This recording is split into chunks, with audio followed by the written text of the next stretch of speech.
40 plus. It's time to leave them young girls alone and get you a woman who understands the signs of a stroke.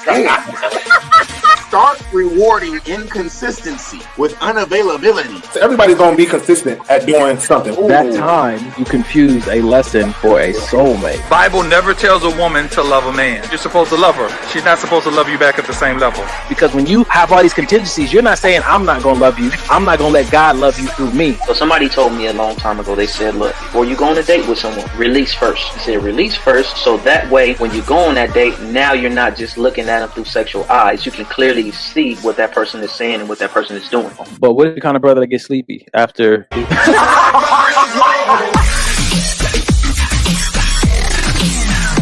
You can trust them to be themselves. Maybe this will help. Will this help you? Don't forget the maybe, baby. Don't forget the maybe, baby. All I'm saying is we need to get in the studio. It's showtime. Welcome to another episode of Maybe This Will Help.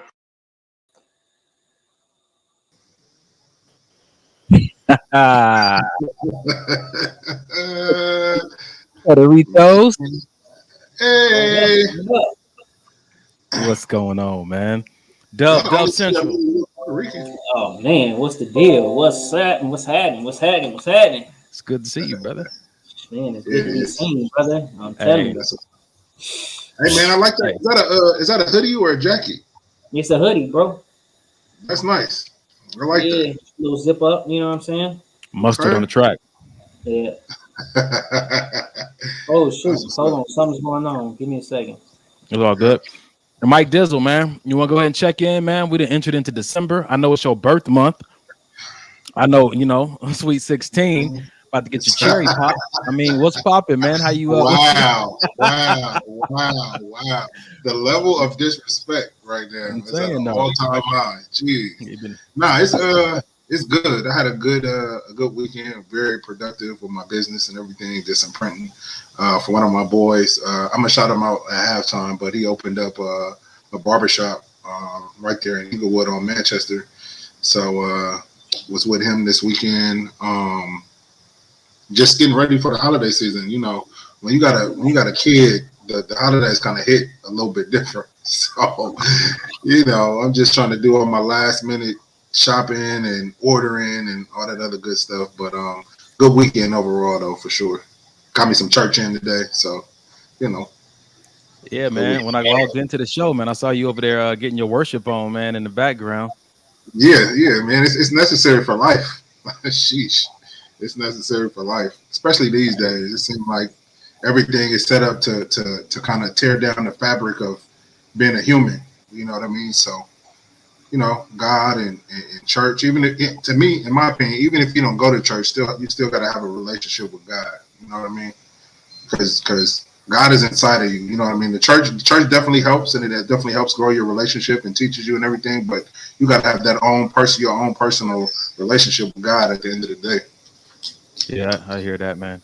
And speaking of that, man, like you were talking about just the holiday season and the pressure with the gifts and stuff with the kids. I was talking to my mom, and we were actually thinking like this year, maybe not doing any gifts, but maybe coming together as a family and talking about vision and what we do as a unit charitably.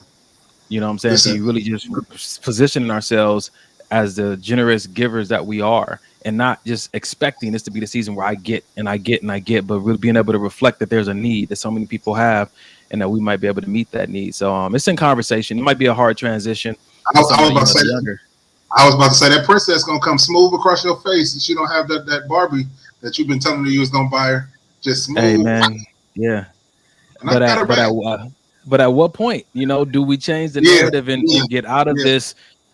It's like a loop, man. It's this mystery box that we find ourselves in this time of year, and people are stressed over doing stuff that there is really no pressure for you to do.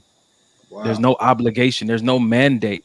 Somehow you've convinced yourself, but there's many people who treat this season very different and come out of it healthier, not more broke, not more confused about where they stand with people because they got gifts and you didn't. Like not more like, they stepped out of that rat race of, okay, when I show up to school, I don't want my nephew worried about competing with somebody the way they dress and whatnot, man. You know what I'm saying? Know that we come from royalty, you know what I'm saying? And when we solid people in God, and so we have all we need. We don't need more than what we need. we're gonna be generous people, and we're gonna get good grades, and we're gonna go do great things. But you know, that's just where I'm at, man. I'm gonna check in. I'm gonna let Dub, steal the show. Oh, no, the man of the hour right there. Man, yeah. No, not at all, brother. Hey, don't be playing with people's Barbies now. I hear you, Amber, man. When I say it's a tough transition, one of my nieces loves opening gifts, even that they're not hers. So, but you know, at some point, man, I got to give an account for how I participated in leadership in his family. And if God is saying break, you know, sometimes when he tells you to break a generational curse, nobody may think it's a curse. It may not appear to be a curse to anybody, but God is saying if you live in contrary to what I really prepared and have for you because of a mindset and this highlighted and magnified consumerism, you can be, you know, spoiling this beautiful life that I intended for you. But somebody got to be willing to stand up and say, hey, let's do things different. It might be challenging, but it's going to be worth it. That's a fact. This week was good for me, man. I didn't have therapy this week, but I have been, you know, still digging into my homework, asking myself is who I am, who I really want to be. And if it's not, who am I around that I feel like is influenced me to stay the way that I am and not allow me to move forward, not allow me to fall into alignment with who I know I truly am. And I recognize, I was looking at so many videos and memes for tonight's show, and I recognize often it is, man, Bible says that bad company corrupts good character. It is sometimes the people that I'm around that diminish my motivation or my desire to want to move forward and who God called me to be, because they don't want me to leave or become something different. And my therapist always asks me in our process, like, you know, how are the people around you responding to this change? And I'm like, why are you so focused on that? Because they're close to you and they can influence if you keep going or if you stop, you know? And so just this has been a good week of self-reflection, good week at work. My new job is going well, man. I've been getting engrafted and learning people, learning the way the work is. And I'm seeing with my eyes, God is showing me, you know, the bigger purpose there. Like I told y'all, you know, they hired me, but I work for God, handling kingdom business. So it's been good, man. I've been in a state of peace, but I've been definitely having to protect it. You know, people, even with their greatest intentions, like, oh man, do this or do that, or you should be here and you should go there. And I'm just like, man, I know it's nothing like knowing where you belong and then just saying, I'm gonna stand my ground because this is where I need to be. And the people who get it. And those who don't, you know, just pray for them that if they need to, God will help them to see. But man, I'm in a place in my life where I really have to focus on not compromising in certain areas. But yeah, I'm good, man. The hair's down. So you know that's always a good sign. It's gonna be a hell of a show. That hair got down. the swoop. I got the swoop when the swoop show up, man. Right. Man, speaking of El DeBarge, what's going on, Dub? Wow. Boy, you see, come in with the disrespect. This nigga look more like El DeBarge than I do. Look at him. Hey, that's a fact, though. To the beat of the rhythm of the night. You see that? This dude look like. Hey, Dub, I'm not going to even tell you what he was listening to when I first came on. When I was George backstage. Michaels. When have I ever been ashamed about anything I've done in my life? George Michaels. And if I'm El DeBarge, my Errol is definitely Chico DeBarge. That was a rough brother. That was the one that. Yeah, that's the one that's the one that went to jail. Yeah, right. Hey, his album when he got out of jail though, bro, I had that thing on repeat, man. That was it. Chico? Yeah. But my bad. Go ahead. My week was interesting. You know, you guys know I've been out for a couple weeks. Just really trying to get myself together. Reflecting on a lot of things that I needed to, you know. Stuff was definitely trying me. You know what I mean? I had my doctor's appointments, went to the doctor, and it was just like, look, man, you stressed. You know what I mean? You basically stressed. And I think I told you guys about a month and a half ago, I went to urgent care because I had these headaches, and you know, I got dizzy, and I was dizzy at work, and the urgent care doctor told me it was stress. But then I had a follow up with my primary care doctor probably like a month after. And he basically told me the same thing. He's just like, look, man, it's stress. You know what I mean? So I got to the point where I had to say, you know what? I need to take care of myself. And that was important for me because I was just giving and giving and giving and giving and giving. And even the stuff that I was giving to some people just wasn't grateful. And some people wasn't appreciative. So they would just throw it back at me. Well, you're not doing this and you're not doing that. And it was just like, wow, you know what I'm saying? Like, damn, even though I'm trying to do my best because it don't look like what you want it to look like, it's not good enough. So I had to just say, you know what, boom, for me, I just need to just push back. I need to step back, and my best is my best. You know what I'm saying? If it's not good enough for you, oh well, sorry about it. You know what I'm saying? And at the end of the day, and I don't mean to sound fucked up or anything, or I don't mean to sound any type of way, but you lucky to even be getting my best. You know what I'm saying? I mean, honestly, that's with anybody. You know what I'm saying? If somebody's giving you their best, people should appreciate that. So I just say that to say, my last week or two has been um it's been really reflective. You know what I mean? Just trying to get some stuff done, trying to get myself together. You know what I'm saying? Trying to get my mind in a good place, and I'm actually in a good place. I'm still got some little things, and I'm just trying to figure out as far as should I open up this or should I let these people in? Should I do this? Should I do that? And some people is just not even worth having in my company anymore. Some people is not even worth, you know what I mean, me even conversing with anymore. So, and it's not to be mean or it's not to be messed up, but I had to understand that for my own health. So that's where I'm at, man. Okay, that's a good place to be, because people go a lot of years and never realize that, if you give me somebody your all and they don't appreciate it, then they don't deserve your all at the end of the day. Right. It was the company that I was keeping, man. I've heard old heads say that before, man. It was the company that I was keeping, bro. That's good stuff, man. That's good stuff, man. Yes, sir. We had Mr. Devious, Mr. DJ Devious. Front. He got the memo. He got the tie dye. Oh. What's going on, brother? We just checking in, man. We just checking in. Where you at, man? Man, I just got home from work. How was it? It was work.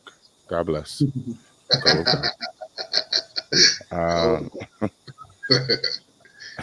Today's been a different day.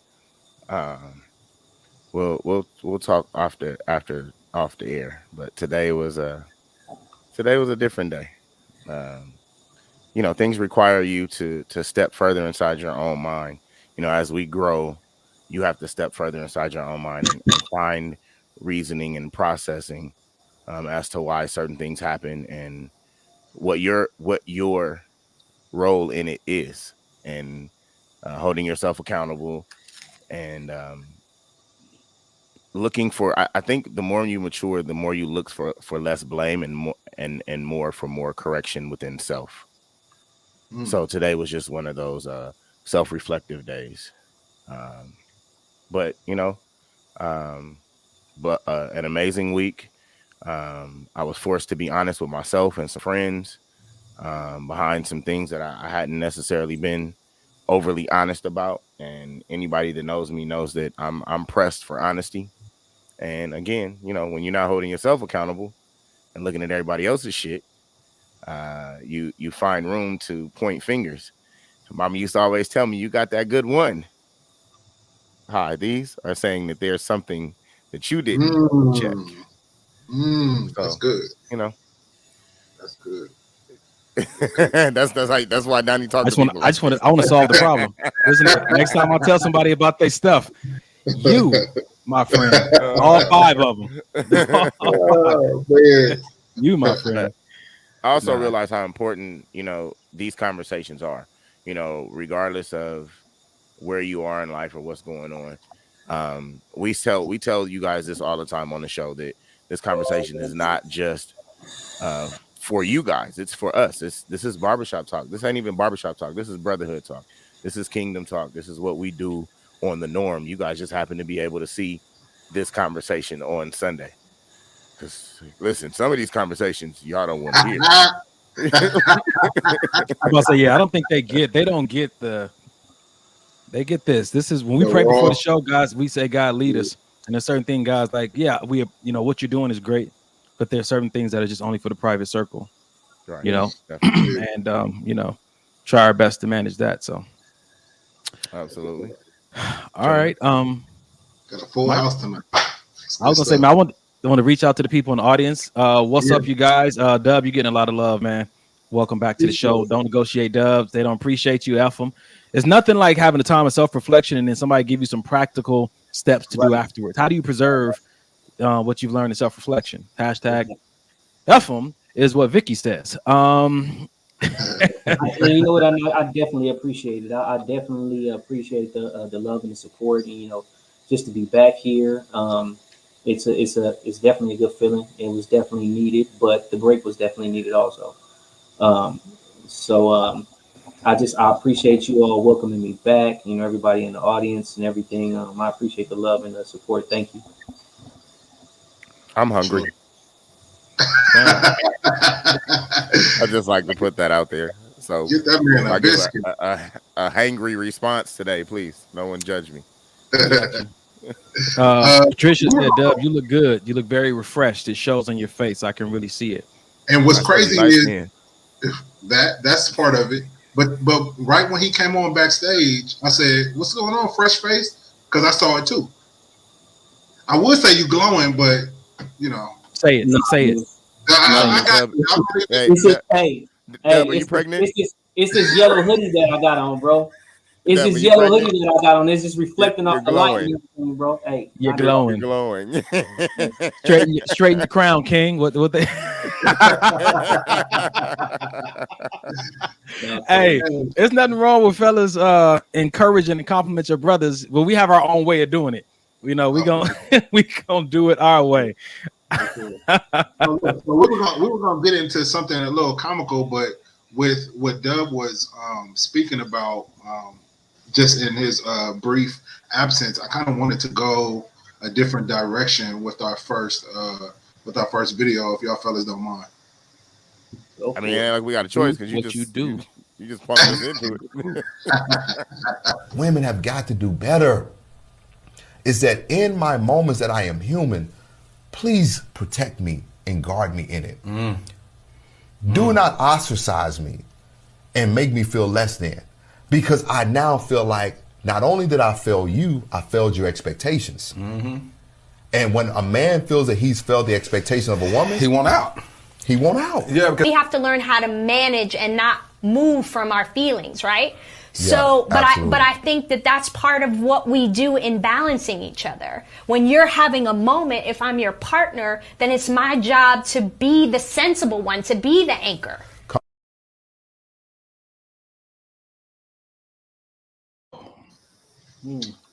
I think that's legit, and I think that goes not with just boyfriend, girlfriend, husband, wife. That goes with any type of relationship you in. We're in a relationship, and I'm flying off the handle, or you see I'm dipping into something that I'm not supposed to dip into.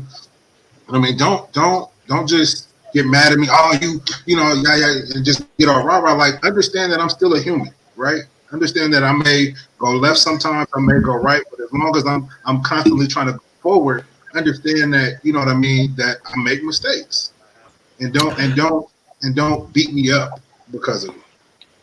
There's this quote that I used to live by, and it said, well, I still like it, but it says that effort is only seen through the heart, which means that, when you're only looking at a person from a place of logic, which lacks compassion, and all you're looking at is the data, and all you're looking at is patterns, it's hard to see effort. You only can really see the effort of the people you really care about. And people don't have to do anything for you to care about them. Caring about somebody is a choice on your end. But it takes the heart to see effort. It takes, when I say the heart, I'm not talking about the actual muscle. It does take you empathy.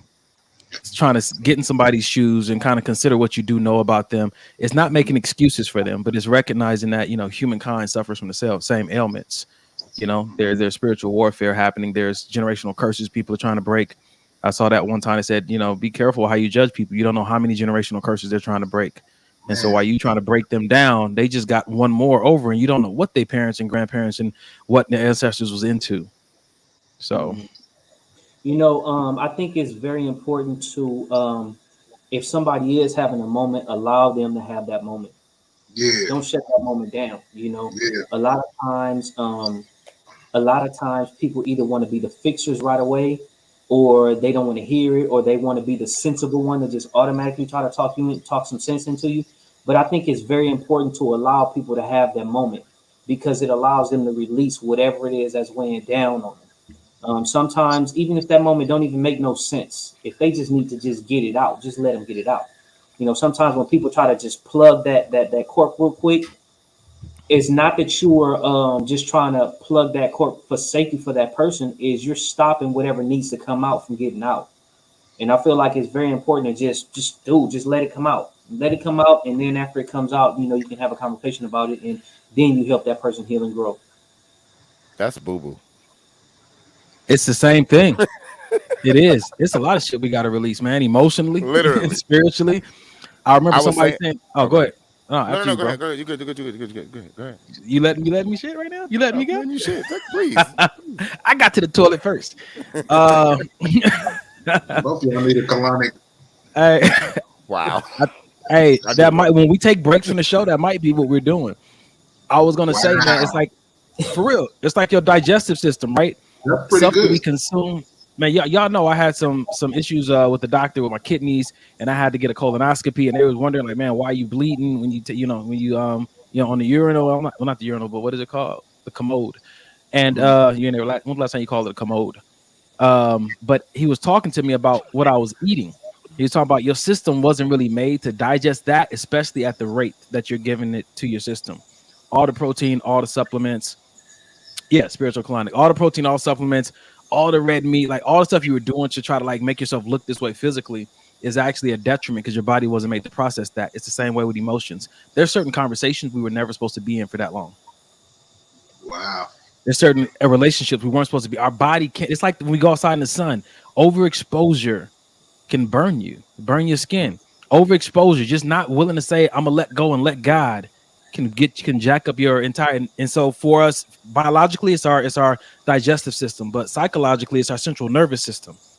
That's what connects the spine, connects everything, the brain to the body, that whole connection. And when I started getting acupuncture, that's what the doctor explained to me. He was like, again, stress or any other ailment, your central nervous system is communicating with your body and is creating these things because of something you continue to expose yourself to that you don't need to. Your body wasn't built for. Mm-hmm. Damn, I was just going to talk about men having a safe place, but you know. What do you say? Let's just move on to the next one. I don't even need to tap in on this. Dr. No, actually, but Dub said something though. Yeah, thank you. Say what you was gonna say, bro. I think a lot of times it's negated that men need a safe space with your friends, in relationships, in your household, at work. These are things that because we're built to be the protector, because we're built to be the guy in the front, we're never allowed to. And I think that's something that me and Mike do well with Denim and CJ is creating a space for them to not be okay. To develop how to be okay out of that situation. But most of us don't know how to function in the not okay stages. Mm-hmm. Because we don't ever feel safe too. We don't ever feel that cognate place to be like, shit's not good. What were you finna say, D? I want to challenge something. I want to challenge the way that we look at this because my mentor challenged me. We always talk about men being the protectors, but he said, go back in history. How are you the hunter-gatherer and still the protector? Who's protecting home when you're out hunting gathering? He said that in every species, maybe excluding humans, but in every species, the female or the feminine is usually the most aggressive. And he was telling me about dogs and how female dogs are actually more practive than the male dog. So what he is was saying, like, this thing called? I'm just curious. What are female dogs called? I'm just Michael. Is that what they call? Is that what in America? I think they call it Michael. It took him a minute, Donnie. He was like, Michael. No, they're called Mike. No, okay, never mind. But but he made me think about that. Just that whole challenge. Like, you know, there's a very protective and strong energy around femininity that I think that culturally we need to embrace. There's more protection there that they've been wired to do than I think we give them credit for, especially from the nursing and the mothering to the role they play in any healthy relationship, be it with their child or their spouse or their community. So I just wanted to challenge that. And also just Dub said that one friend that tries to be the rational one. And I know that that's me.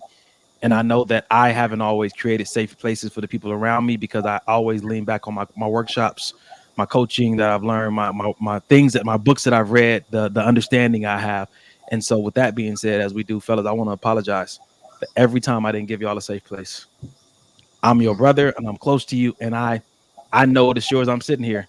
Didn't need the extra conviction from the Holy Spirit, but I know as sure as I'm sitting here that I have not always created a safe place for y'all. Maybe have soaked up the room with logic and understanding, trying to help you to get past it instead of doing exactly what Dub said, letting you go through it because God has a plan in that process. So I just wanted to put that out there and apologize. Appreciate it, brother. I mean, I appreciate it too, but I actually like you not letting me sit in my shit because sometimes I don't need to sit in my shit because sometimes it's my fault. And a lot of times, I mean, I fully understand the apology, but a lot of times our circle is sent to help us understand that it was more of us than it was everybody else because that's the focus as a human being. You want to point the blame on everybody else. You don't want it to be your fault. And then sometimes people have to pull your card and go, hey, it was you. And just thinking back, Carrie has done that so many times with me when it comes to denim because I'm used to, you know, coming straight out of the military and then having a kid. I'm used to do this, you know what I mean? Just being more of a drill sergeant as opposed to a father and not realizing like he doesn't in his life right now, he didn't have that female mothering side. So if all he's getting is do this, instead of me kind of dialing things back, like Carrie would always tell me, like, relax, just, you know, let him be a kid. You know what I mean? It takes that, and of course, those that know me know I'm very sensitive about my kid and about my parenting, and it takes certain people to be in your life, like the people that you choose to be in your circle with, to be able to tell you that without you taking it like an attack on, in that case, parenting. Because if somebody else would have told me that, we would have had a problem.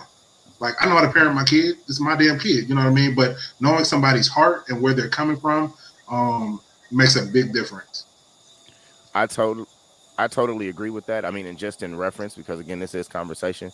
I had a conversation with Mike earlier this week in regards to something that I was dealing with, and I was offended by something that he asked me.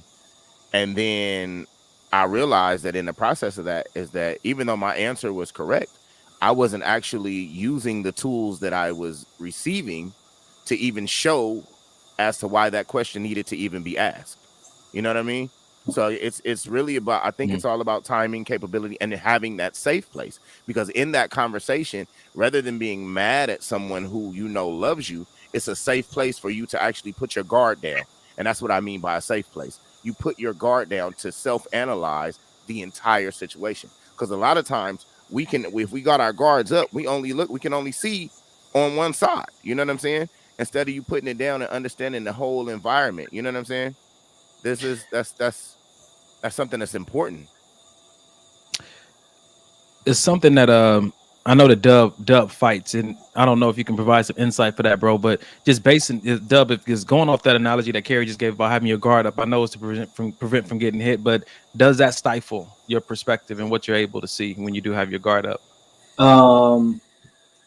What it does is constantly have your guard up. It makes you more fatigued. And that's, you know, when you have your guard up mentally, where you have your guard up physically, it makes you a lot more fatigued, a lot faster. And even though you feel like you got your guard up, you're still prepared to fight. You can't fight as long as you would be able to if you didn't have the guard up constantly.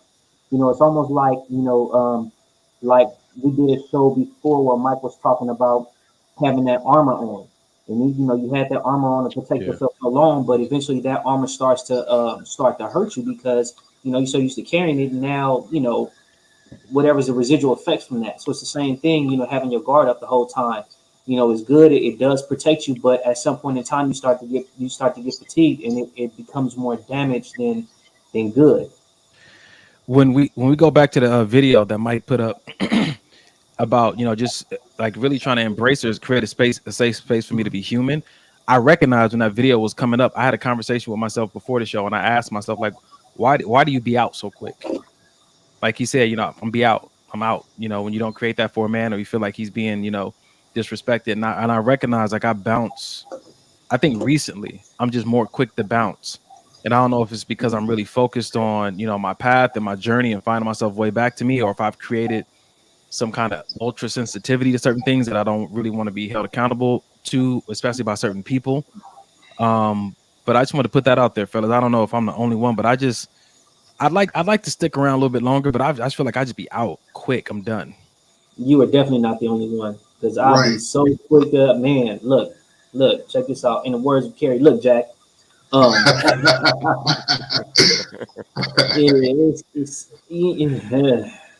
I give y'all a little? Can I give you a little knowledge to let you know that I agree? Yeah. What time is it? Booty time?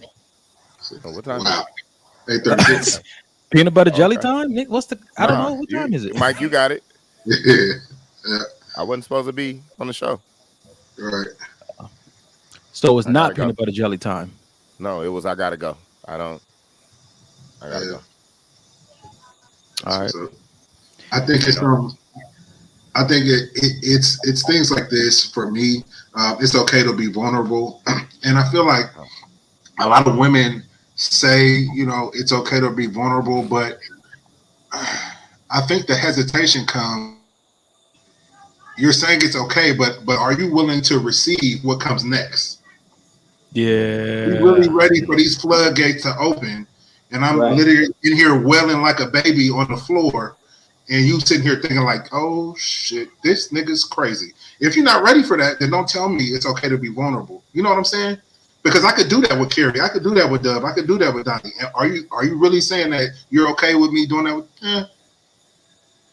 Hey, do you want to be sitting on the floor next to them, holding them, crying with them, listening 4 or 5 hours straight? And I recognize when I learned that's what it takes in some relationships, like everybody has their moments. I recognize that I wasn't willing to do that with everybody, and that is okay. It's okay to tap out and say this is too much for me.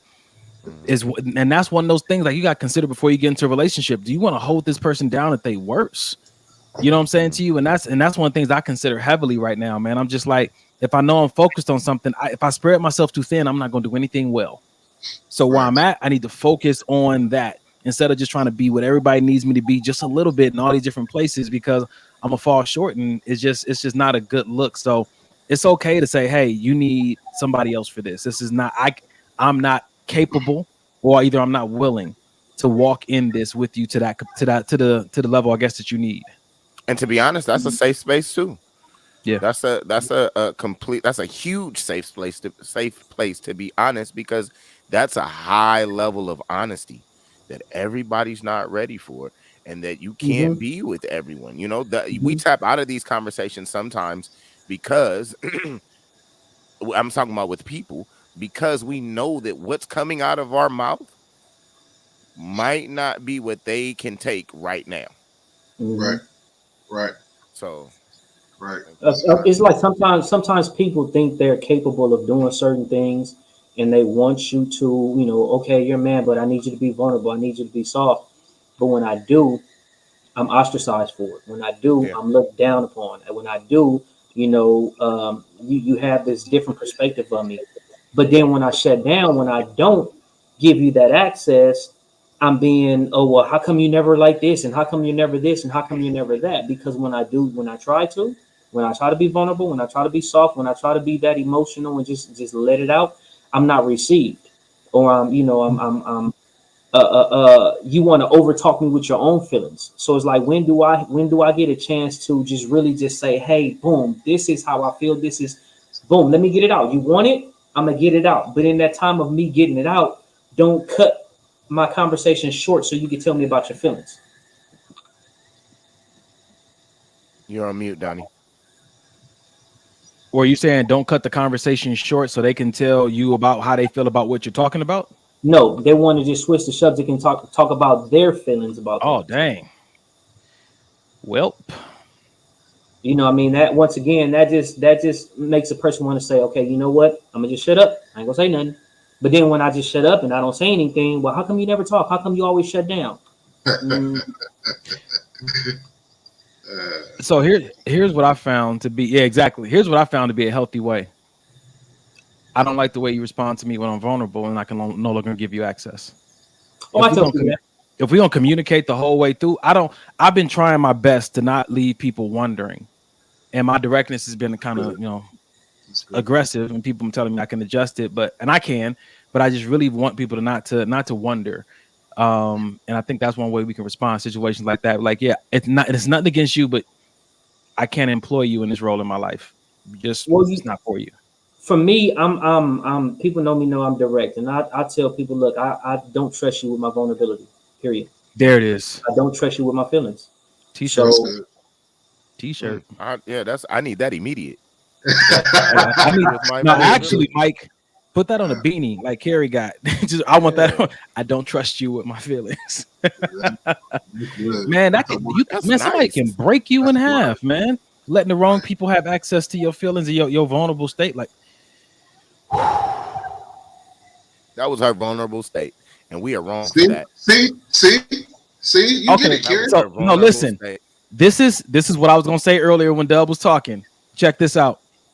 Do not expect people to sign up for a nurturing in your life that they didn't sign up for. Right. Don't expect that of them. I think a lot of times you connect with somebody, and because you connect with them, they never signed up to be that for you.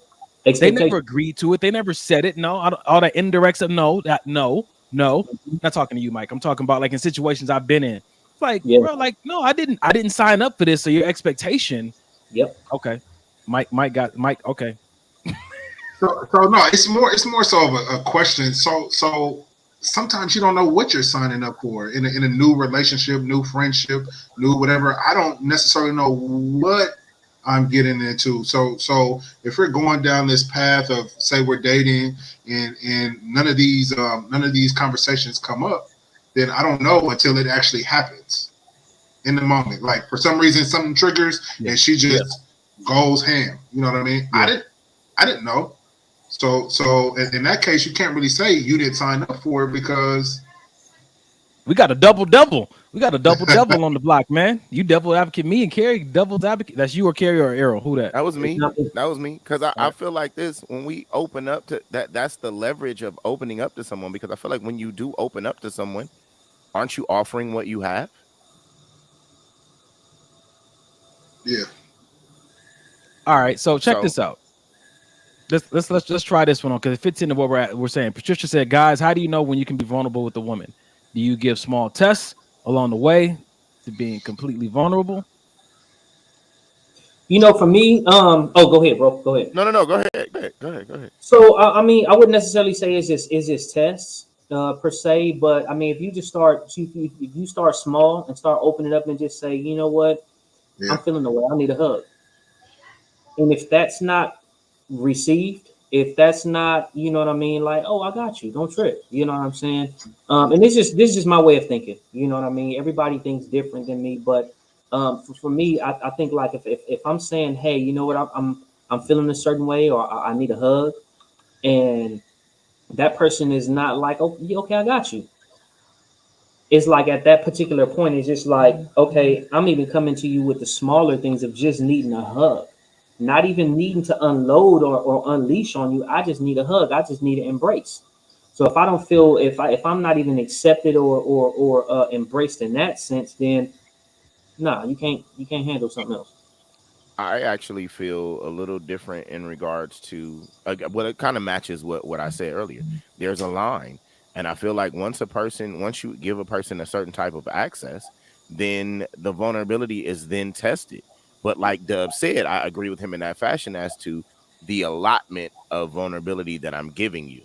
Because if you're not showing me you can do well with this chicken wing that I made you, then what are you gonna do with a whole turkey? You know what I'm saying? Like that's not. Go ahead, Donnie. I want to reference. I got to reference the book here. So in the book, before the I do, we talk about when someone says you love them, ask them, what do you mean when you say you love someone? And so this question right here, when she said, how do you know when you can be vulnerable with a woman? Do you give small tests?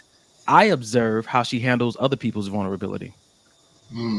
I am watching how she is when other people are vulnerable with her. Not saying it's going to be a direct mirror reflection of how she is with me, but when I see it, then I can question her on like, oh man, how'd you know they needed a hug? Or hey, why did you back up when they asked you for something? Mm-hmm. If you want to know what people mean when they say they love you, they care about you, they can hold you down, look at areas in their life where they already say they love, where they already hold people down, and see how they do it. Yes. I think we all agree with that. I didn't really pay attention to that, but I actually do develop like that. And I'm pretty sure all four of us do. With subconsciously, actually. You know what I mean? You're really paying attention to how they deal with other people and the type of arguments and conversations that they have with people. I stopped dating a girl because of the type of arguments that she was having with her family.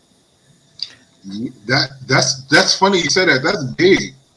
That's big. If you just hella disrespectful and rude to the people that you say you love, I already know how you gonna treat me.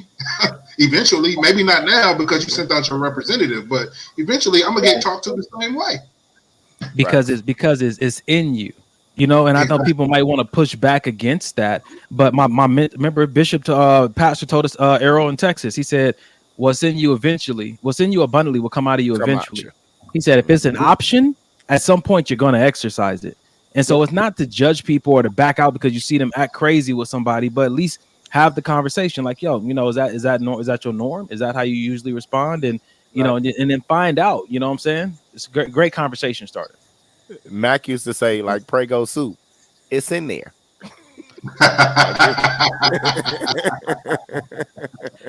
we used to, Dub was there when we had the workshop talking about how it's impossible for me to really give my 100% heart to the person I'm with now if I'm still holding a grudge against my ex, because grudges take up real estate in your heart. And so you can't really say that you're giving your full heart to your person that you presently with if you're holding a grudge against your ex, because it's coming from the same heart. If you holding a grudge, at some point you might spaz out on the present person because of something that person from the past did, and they didn't even do anything to you. And so when you recognize only one house that you get to house these things in, you just want to clean out so a person can fully live in there. The crazy part is it's not just your ex. When you holding on to grudges from people, period. Yeah, you know what I mean. It could be a family trauma that got you, and you hold on to that, and you know, and now you're looking at all these men a certain way, like nope, and it's just like damn, let it go. You know, it's not to say that, you know, a lot of people say let it go, like certain things are so easy, but just make the effort to say, you know what, this is really heavy, and I've been carrying this bag of shit for a long time, and it stinks, and I'm making everybody else smell the same bag of shit. So you can learn how to let this shit go. I love when the bag makes his way into the conversation. That's crazy, because I was just talking to somebody the other day that was saying that she was having some relationship problems with her dad, and she was like, you know, I'm pretty much done. I'm out of here. It's been going on too long, pretty much all my life. I'm tired of putting up with it. He's immature, yada yada yada. And I'm like, well, you know, if you harbor that unforgiveness, you're gonna block a lot of the stuff that you've been asking God for. Well, no, I'm not walking in unforgiveness. I'm just over it. And I said, sometimes people mistake not dealing with something or ignoring something as forgiving, but that is two different things. Just because you can say, oh, I'm cool. I don't have to talk to him. I'm not mad at him, but I'm just cool on him. You can still be harboring unforgiveness. You know what I mean? You gotta really, unforgiveness is a cold thing, because you really gotta get in there, just like at the dentist. When you don't go get your teeth cleaned the way you should, they gotta get in there, they gotta scrape, and it hurts. And that's how you gotta do it forgiving somebody. You gotta get in there and deep clean that thing. It's interesting you say that, because I was talking to a dentist, and they were talking about, they put it on the table. They said, if you had to choose between flossing and brushing your teeth, which one do you think is healthier for your mouth? Flossing. And they said flossing. People think it's all about brushing and making it look pretty. He said if you floss, you actually doing more for your oral health than when you brush. Floss at night, floss in the morning, floss after those meals, because when that stuff gets caked up in there that the brushing doesn't get, it builds up. You can end up losing teeth or gaining a gum disease, you know what I'm saying, behind certain things. So it goes the same way psychologically and mentally.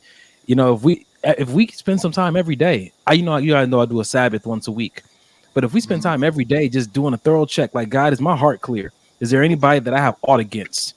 You know what I'm saying? Just help me to clear it out and hand it over to you, habitually hand these issues over to you, so I can just keep my spiritual hygiene at optimal level. I had to check myself today in my spiritual hygiene, gentlemen. Shout out to Kiana and Johnny who got married today. Hey, shout out, kid. Congratulations. No, I don't want to get flowers from there. I was just okay. All right. I was all right.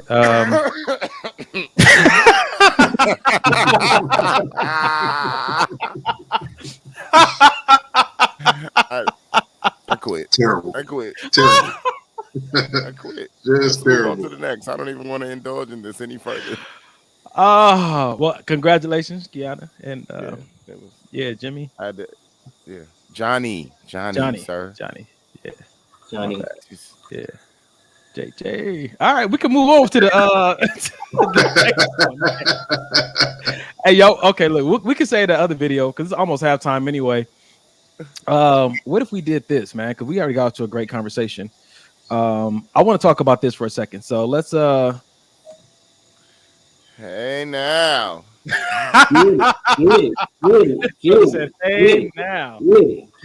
it. Let's normalize bragging about women like this.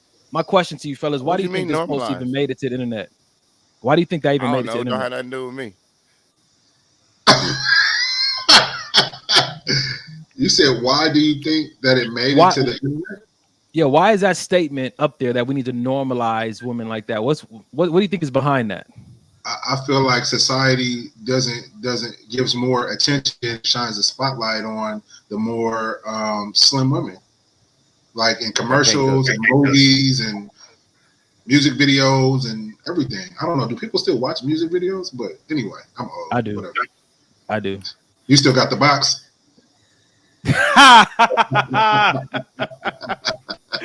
Hey, true story. Carrie used to work at Lane Bryant. And I would love just to go there and stare at the mannequins. I think that he filled out an application because of the mannequins, if I'm correct. South Bay's sales was up 6 months in a row while I was there. Every time I went there, Carrie was in the window redressing the mannequin. I'm like, why you always redressing? It paid off, brother. It paid off. Oh man, that's good stuff. Hey. I love it, man. I know we talked about on the show before about, if a woman's legs are bigger than yours and all that kind of stuff, man, but beauty and thickness, and I just love it, man. I love it. It really, especially when it's encapsulated with a great personality and somebody that's fun and brilliant and easy to get along with, like that just makes it even better. I promise you. I think a lot of my female friends think that men, they fix their minds that men are so superficial. Right. And a lot of us are not as superficial as you think. Yeah. No, man. I like some thickness. Let me tell you. My thing is just be healthy. Whatever, if you healthy and 250 pounds, cool. You healthy. You ain't got no problems with me. I mean, when you look at the social media and people putting on these videos about, oh, he cheated on me with this, I think at some point you recognize that. Mitch, you better speak. Okay. So we can talk about the angle if you want to, because that is definitely okay. We don't because I was going there. We ain't got to. Wait a minute. Are there ankles in the picture? Let me go back to this photo. They hide them. Why they hide them? Why they? It's this one. Because they showing what I like. It's fine. Nah, it's all good. All right, fellas, y'all want to who wants to choose the next one? Let's go. Dub, you chose one yet? Hey, the next one I'm gonna choose. We're gonna have time to have a conversation about it, so we might not even want to. Well, let's do this then. Yeah. We can do this one, and Dub can do it after halftime. Let's do this one. We can end this first half conversation with this right here because we're already talking about it. What's crazy is the mouse was hovering over that one. Literally. Well, then go ahead, bro. Go. No, that's you. That's great minds. Go ahead. Hey, what'd you say? What was covering over that? My mouse. Oh, okay. Princess Fiona, whatever he calls it. You want to read at the same time? No, fool. Come on, Dub, read it with me on screen. 1, 2. I love when I realize I'm handling a situation better than my old self would have. When's the last time you had that revelation or had that moment, fellas? Today. I was about to say today. Today. Golly. Okay. Hey, I would say because of this show, mine was recent too. I'd probably say last week. I recognize. I think this show, man, we talk on here. This accountability just like helps me to stay in this place of self-reflection. Because if I don't do it, I know one of y'all gonna text me or call me and question, have you been paying attention to this part of yourself? And I did get one of those calls this week. But I think that this week I did look at a situation. I was surprised and happy that I didn't handle it the same way I used to. That, you know, I just told you guys about that whole I'm out, I'm quick. My biggest revelation this week was that how people feel is no longer going to dictate how I choose to feel. That was my biggest revelation this past week. I know I used to be like, I'll meet you at your place of energy. If you crazy, I'm crazy with you. If you this with me, I'm doing this with you. I'm a mirror that how you come at me. And I decided this week when a situation happened that I wasn't going to do that, because I recognized that I still had a choice in that moment. That if I want to have a fun, happy day, then I could still choose it. In the midst of that, I didn't have to meet that energy, because you almost seem weird. It's almost like this is how it is when someone invites you into an argument. It's like it's a black and white tie affair. Imagine that's the argument they're inviting you to. Everybody wearing black and white, and you walk in a clown costume. That's how I've been doing. Like, I want to be a clown today. I want to have fun. I don't care what kind of stuffiness you got going on. This is what I'm wearing today because I'm happy with me. I'm gonna wear a full blown costume to this party you try to invite me to, let you know that I'm not here for that. And I recognize that how I used to be was, all right, this is the energy I'm gonna carry all day long for the rest of the day because this is what you brought to me. And I don't want to do that to my life anymore. That's big. Pause. I had that situation yesterday. No, go ahead. No. I was just gonna say I'm glad, because I mean we're open and honest on this show. Donnie is a stickler for that. If you fuck up the morning, listen, I'll see you tomorrow, Donnie. it's gonna be that way. But thank God that these kind of revelations happen, so that we have the ability to, you know, rectify it, because it benefits us and the people around us. You're welcome. Thank you. What you got, Dub? I was just gonna say, I had that situation handle it better than I would have yesterday. I was going somewhere and I was going to park my car. So I'm coming down the street one way. Somebody is leaving from a parking space on the other side. So I turned into a park to like a little driveway so I can back up and go back. But as soon as I was in that driveway, this lady came behind me, hurried up and backed the car up, almost hit my car, like trying to hurry up and get to that same spot where I was at. And I wanted to just let her know, like, I had some choice words for her. I had some choice words for her, but I stopped and then I looked and I'm like, you know what? I don't even care about the right. It ain't even so much about the parking space because I don't even care about it. But the simple fact that you just trying to G me for it and you almost hit my truck trying to get to it, it's like, come on, man, for real? Are you serious? Yeah. You know what I'm saying? Then you want to do the thing where you don't want to look at me. You know what I mean? Right. Yeah. Know you wrong. Like I really want to say something. You know what I'm saying? I really want to just let you have it, but you know what? It ain't even that serious. Whatever. What we call that in coaching is don't take the bait. When you recognize that the enemy is out all day long seeking whom he can devour, a lot of times that devours him trying to ruin your day, ruin your moment. You just meditated, you had a good morning worship, or listen to your bachata music, and he just wants somebody to upset you. He's sending imps all day long to try to get you to take the bait. Don't take the bait. Yeah. Don't take the bait. Dub is like, I almost took the bait. Hey, I'm serious, bro. It's like, come on, for real. You know what I'm saying? Like, and she knew she was wrong. She knew she was dead wrong. You know what I'm saying? So it's like, dude, for real. Like, you really want me to choke slam you, don't you? But I wouldn't do that. I wouldn't do that.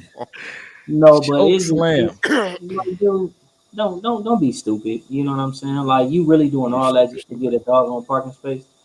It's not that serious. Facts. Well, yep. Mike, Halftime. Hey, so it's halftime. What we like to do here on the show is quick. My bad. So you need to do that. I got you if you need to do that. No. No. So what we like to do is just real quick. If anybody is not already following us on socials. Maybe this will help the podcast on IG is our Instagram handle. Please go follow us. For those that are tuning in right now, please like and share. Again, this is something we do every single Sunday, 8 p.m. So it's PST, but don't trip. You can always come back and watch it at any time because they're going to be on here, whether you go on YouTube or on any of our Facebook pages, really. Also, what we like to do is a quick shout out for any small businesses. Anybody got anything this week?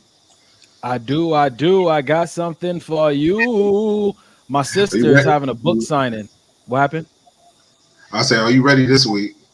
I am. I got two. Sheila, don't you say nothing. I got this one. Here we go. My sister Harmony as her book. She's doing a book signing Sunday 12/12 at 12. 12/12 at 12. If you know her, you know that was intentional. 12/12 at 12. There it is right there, 928 East Washington Boulevard, Pasadena, California. Man, my sister's dope, man. She's like my god sister, but she's super dope, man. We've been close probably since like 99 or 2000. So man, show up, go follow her on IG. I'm going to go. Actually, you can follow me on IG. I'm gonna put this up in my stories and tag her in it so that you can connect it, man. What type of book is it? Mind, Body, Soul, man. She talks about how do you connect those two if you're struggling with stress, ailments in your body, things like that. It's like a journal as well to really help you find your center and get aligned. So she's a personal trainer. I think she also is a yoga instructor. I think she does Reiki. She's a life coach. She's also a professor at one of these universities. Her resume is dumb. I think she got a few degrees. So nice. Yeah, that's my tag for today, and including Lace by S&V. Don't forget that they have their black box or mystery box sale going on, and they have a few fall items. I do all the video and photography for them. Since you do video, thank you. Like every box sale has been extended. Put it back up. I'm gonna read it word for word. In trouble. Mystery box sale is extended at www.lacebysnd.com. 6 items for $75. Lace by S&V, only a few boxes left. Sheila, thank you. Yeah, Sheila's actually one of the models that models the clothes. Yeah, you can go right check it out and support black business, woman-owned business, and support just dope businesses. She got some quality stuff. Anybody else got anybody to add to the resume tonight? I got one. Don D'Antoinette Wines, which I happen to be sipping on some as we speak. If you go to Don D'Antoinette Wines, I'll actually be posting that in my story tonight. I think she's still doing her extended Black Friday sales. I think so. But either way, it's beautiful.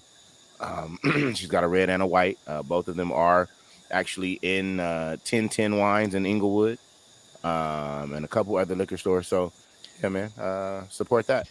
Easy work. Dope.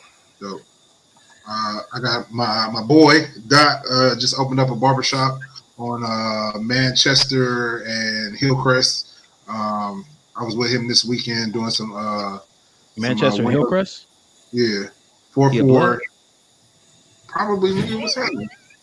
See, we were just talking about that. See, I took the bait. That's my bad, Dub. I took the bait, and that's my fault. I apologize. But nah, these Inglewood niggas.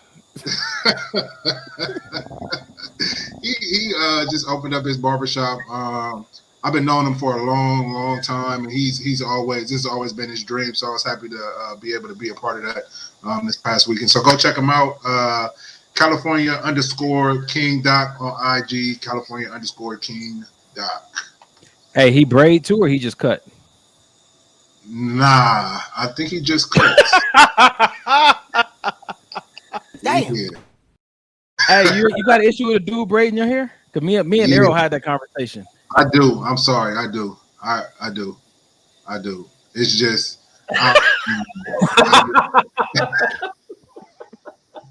See, the last person to braid Carrie hair was a dude, and you see what happened? Wow. You motherfucker. Excuse my language, people. We normally don't talk to each other like this, but you black bastard. That's not true. We always talk to each other like that. Wow. Oh, man. You got anybody? No, man. If you bring up a barber, I swear I'm off the show, bro. I told Dub, I said, if you bring up a barber, I swear I'm off the show, bro. I want to shout out the black men on the show. We're all entrepreneurs. Kerry is a DJ, Donnie's a photographer, and Dub is a electrician. All A1 at the craft. Huh? What are you? Oh, right. I'm a printer. Man. I be printing shit. I print some shit. Hey, Kerry, do me a favor. Can you take that beanie off again? Oh, shit. Gonna go bad. This is gonna go bad. What's up, bro?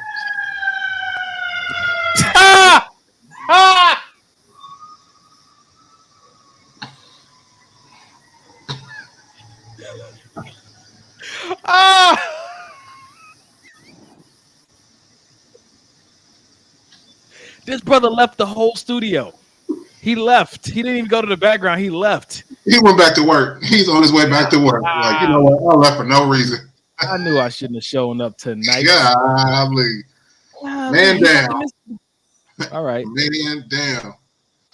Well, Johnny, you didn't do your part. The favorite part of the show thus far. My favorite part of the show, ladies and gentlemen, we've been doing great things on here. People have been sending us emails and DMs and text messages about, man, the fact that they've been helped. And it's because we're able to keep this platform alive, and that takes money. And so here we are asking for it. We got a Cash App, and it's $, maybe this will help. You know, like that, Mike. And here we are asking for it. Maybe this will help. Now, a lot of you guys have really contributed, not just offering your businesses, but you've also offered your finances to help us keep this platform up and running. New ideas and stuff we're trying to present merchandise wise to you guys. So thank you for your donations. You guys know this is a labor of love. All the stuff we do, man, we're not getting paid for it, at least not as of yet. So we thank you guys for how you contribute. And even more so than with your financial contributions, if you could take a moment right now and just tag somebody in the comments so they can come see the second half of this show. If you can repost and reshare one of these episodes so that people can get the help that you've been getting, it will be greatly appreciated. We love for you to reshare our stories, our videos, tag somebody. Is whatever your favorite part of the show show was so far, put that in the comments, because sometimes people aren't necessarily helped by what we say, they're helped by what you say in the comments. That's why we post your comments, because sometimes somebody's on the same wavelength as you and you're like, man, I'm vibing with that. I appreciate somebody putting that out there. So you got a couple of things you can do. Go to our Cash App, maybe this will help.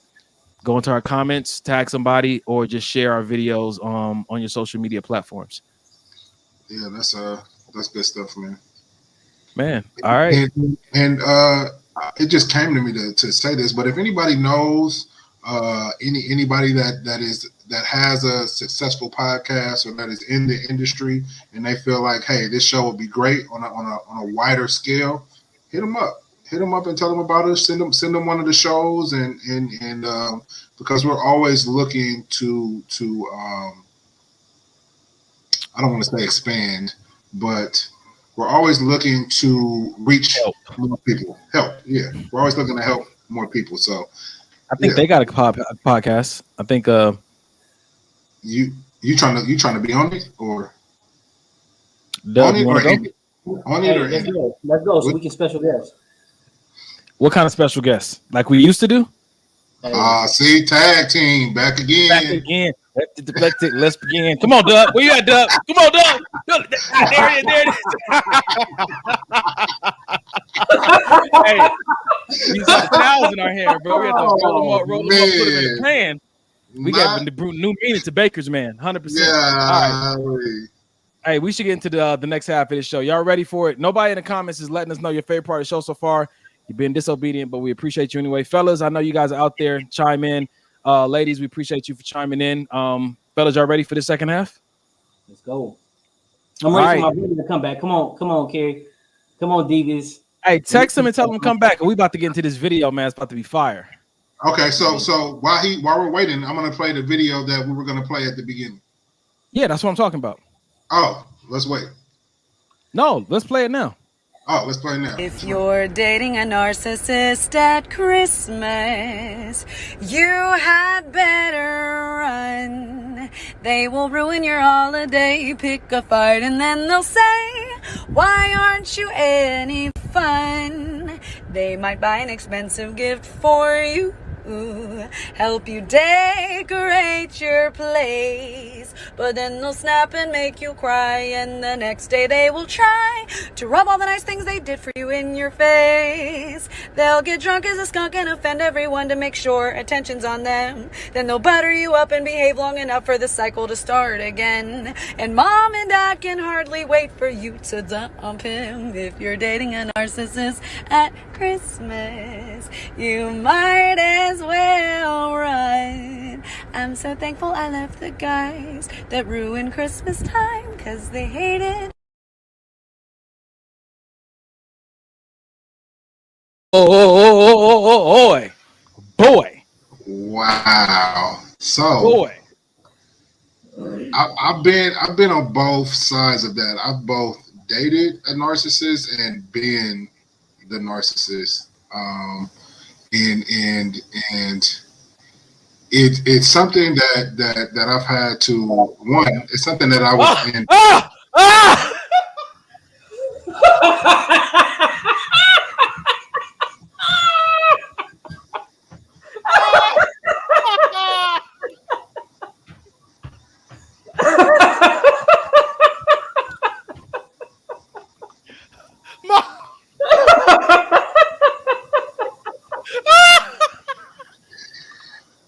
Somebody screenshot this and send it to the Maybe This Will Help. Please. Hey guys, they won't be talking about my hair no more. Oh, wait a minute, man. Look at this. Oh, wow. Oh, yes. And ladies and gentlemen, thank you for tuning in to another wonderful episode. Wow. Gia, this is golly. Yep. Here we are, ladies and gentlemen. Here we are. Back to the video. Should we run it back? Jesus. Nope. Yeah. No, we good. I heard it. Okay.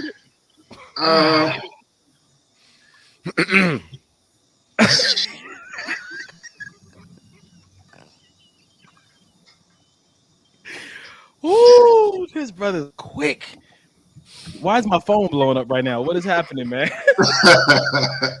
Yo, Eric, is that Granny's? Yes. Yes. Yes. This nigga is the silver fox. You just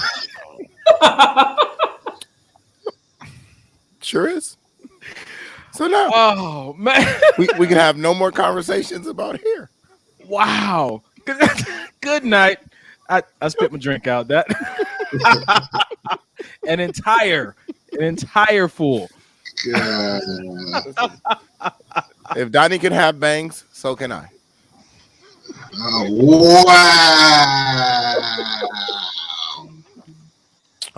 What happened? Jesus Christ! We all got highlights tonight. I pushed mine back behind my ear. This brother, I'm just mad that it suits you. That's the part that. Damn. Exactly, 100%. Appreciate it. I kind of like it myself. Well, I think you broke the internet. This nigga broke the internet. I was trying to get it. She didn't like my get out my eye.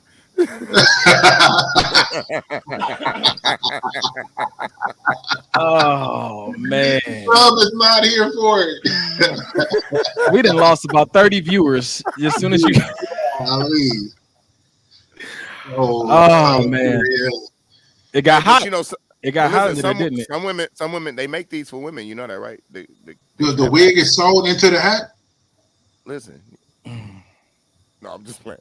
But they do make those though. Like this is Yeah, I saw something like that. Wigs are sewn into the hat. Wow. Do they got them at the Lids? airport?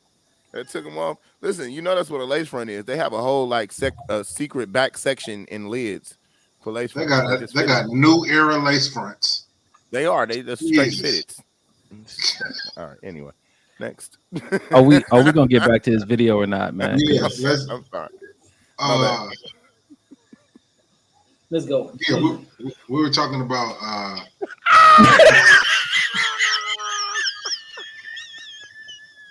Shit.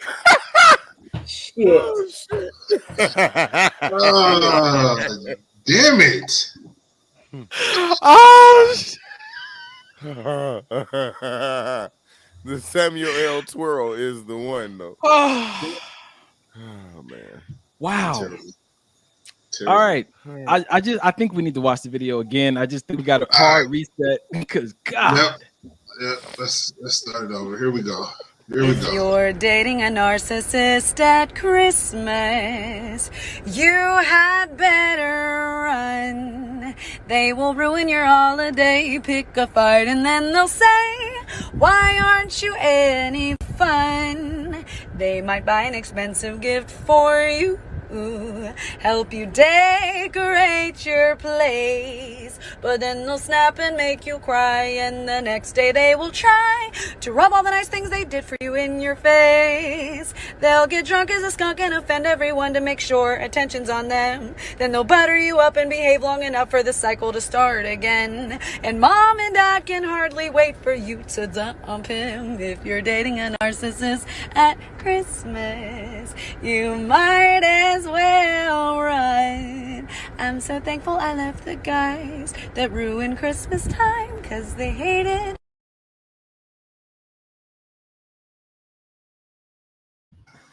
Yeah. Yep. Let's get into it then. Bitch niggas. Mike, where was you at, bro? Let's go. I was just saying. I was saying that definitely. I've been on both sides of that. Definitely, was something that in the midst of it, I didn't realize. I didn't know that what I was doing had a title. You know what I mean? I just thought that, hey, this is just my personality, and I'm upset, and you're here. And I'm gonna just take this upset out on you, and you know what I mean. I did a lot of blaming, because when you're not whole on the inside, you lash out on the outside, or I lashed out on the outside. You know what I mean? And it hurt a lot of people, and I'm not just talking about romantic relationships. It hurt friendships with males and females. This type of behavior. But another thing that I wanted to kind of point out though was, I think that a lot of times men get the rap on being narcissists when women are narcissists. Say it, damn it! And I don't know if men are just more sensitive, but a female narcissist hurts. Oh God, like it cripples. Like she'll make you feel like it's all you. Yeah, it's all your fault. It's all your fault. Even when, and it's so cold because you'll start to believe that it's all your fault. Yeah. And so you find yourself apologizing for something that they did. And I just feel like you have to call the red flag the red flag. You can't take up for this kind of behavior. You can't accept this kind of behavior, because it'll just get worse. Again, I'm speaking because I know, because I was once that, and it took God and counseling and having my son to really snap out of it. But I feel like it's a daily keeping myself in check, because I feel like I was in that routine so long, that behavior for so long. It's not easy for me to snap back, but I know for a fact I have to keep it in check. I have to keep an eye on it, because I've gotten phone calls like, hey, you did this and yada. I'm like, oh man, that's not even who I'm trying to be anymore. Let me reel it back in and get my stuff together. So I wanted to, that was devil's advocate. That was me. So I wanted to, because I hear us saying unacceptable. Da da da da da da. Here's something I want to add. Just a little background for people watching. Narcissist personality disorder. It's a personality disorder, a disorder in which a person has an inflated sense of self-importance. Narcissistic personality disorder is found more commonly in men. Who wrote this? The cause is unknown, but likely involves a combination of genetic and environmental factors. Treatments is rare. Treatment can help, but this condition can't be cured. It requires a medical diagnosis. Lab tests or images not required. Chronic can last for years or lifelong. And I wanted to add that piece. Go ahead, Mike. Now, are we talking about the person has narcissistic traits, or are we saying they have NPD? Two different things. I feel like you can still have narcissistic traits without having the actual disorder. Well, I was just going back to the song. She said if you're dating a narcissist, and so I'm under the assumption that means that person has been either has or has not been diagnosed, but it is a disorder. And I'm just pulling this from where I used to work with people who suffer from depression, and a lot of people thought depression was a choice. Get out of it. But it's sometimes it is a chemical imbalance or a disorder on a molecular level, or maybe not that low, but it's a disorder psychologically. And a lot of times people can't shake it off. It's not like they choose to get up in the morning and say, this is what I'm going to be today. Now, there are those people who have those traits and similarities who walk in that intentionally. But again, that can come from a hurt that we've been exposed to, elevated sense of self-importance, man. Like I told one of my friends that if I didn't get like a lot of praise in a relationship, it brought a different personality out of me. I felt like I needed those affirmations and that praise and that support that I wasn't getting. And so other people say, man, like, dang, like you're really arrogant. And I was really just operating from a deficiency that I wasn't getting from the people who should have been supporting me or who I thought would be supporting me. So I just like to look at both sides of the coins, man, on this one, man. But dating a narcissist for Christmas, man, I've dealt with narcissists before. I hope I've never been one. If I have, fellas, let me know. I might need to go get diagnosed. If any of you guys have anything to say, you can speak now, forever hold your peace. All right, nobody said anything. Cool. But it can be destroying, even if it's not dating, even if it's a relative or it's a coworker, bruh. It can shift a room. Y'all want to chime in? I got nothing. All right. My issue was dating one and making me think that I was one when I know I can have the trait. Well, I used to have the trait, but I know damn well I wasn't a narcissist, and she completely made me feel like it was always me. And when I got out of it and was so hard on myself, my therapist literally made me see like, yo, you a little fucked up, but you're not that bad, bro. Like, be easy on yourself. But I had gotten to a point where I felt like it was just all me because she was good at it. I mean, she was really good at it.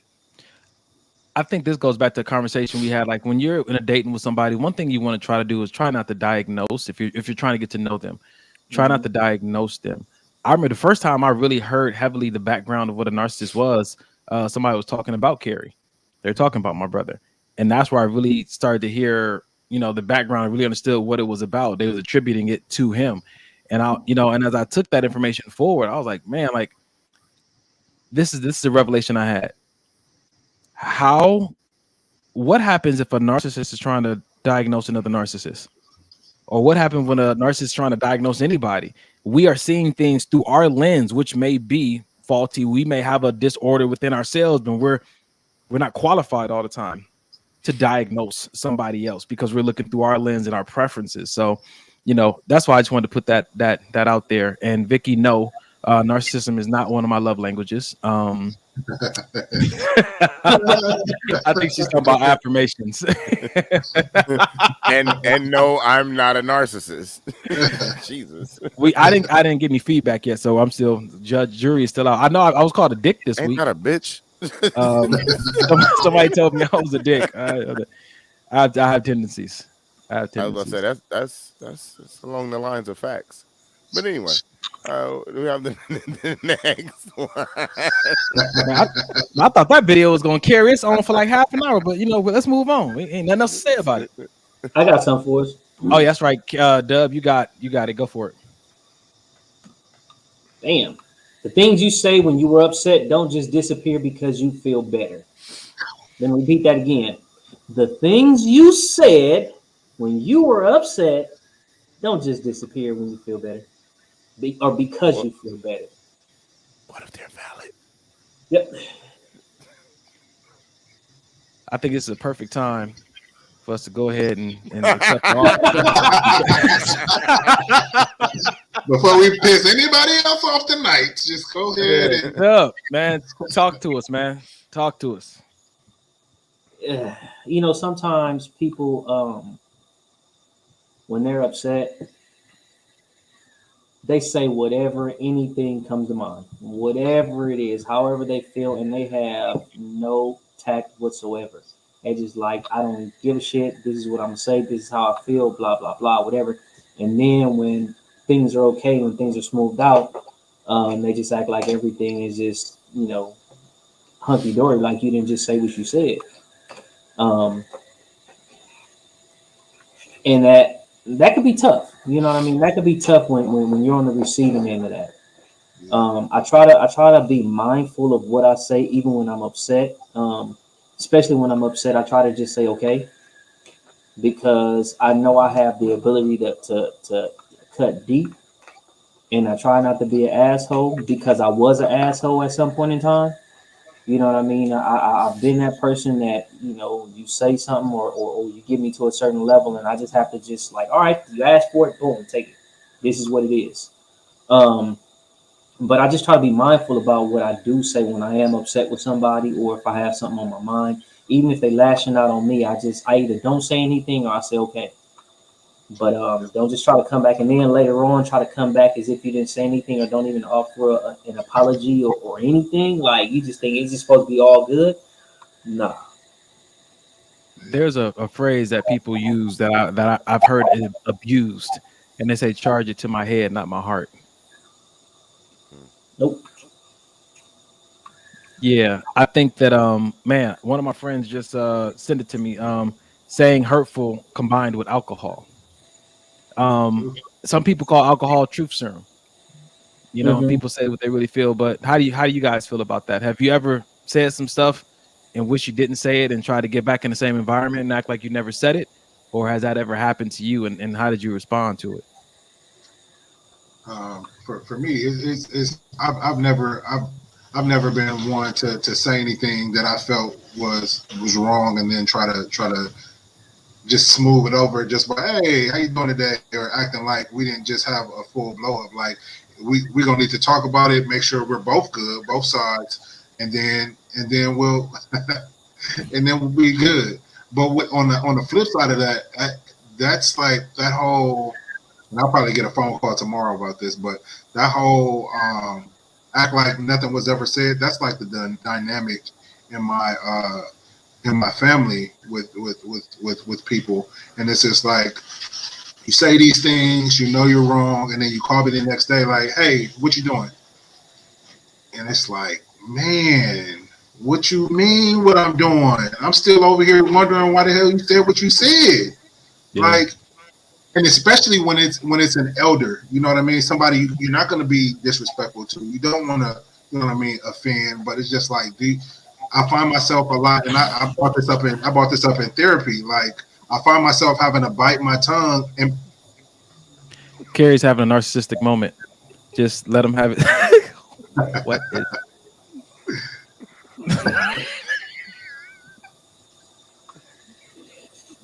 Please finish. This is gonna come up in therapy next week. 100%.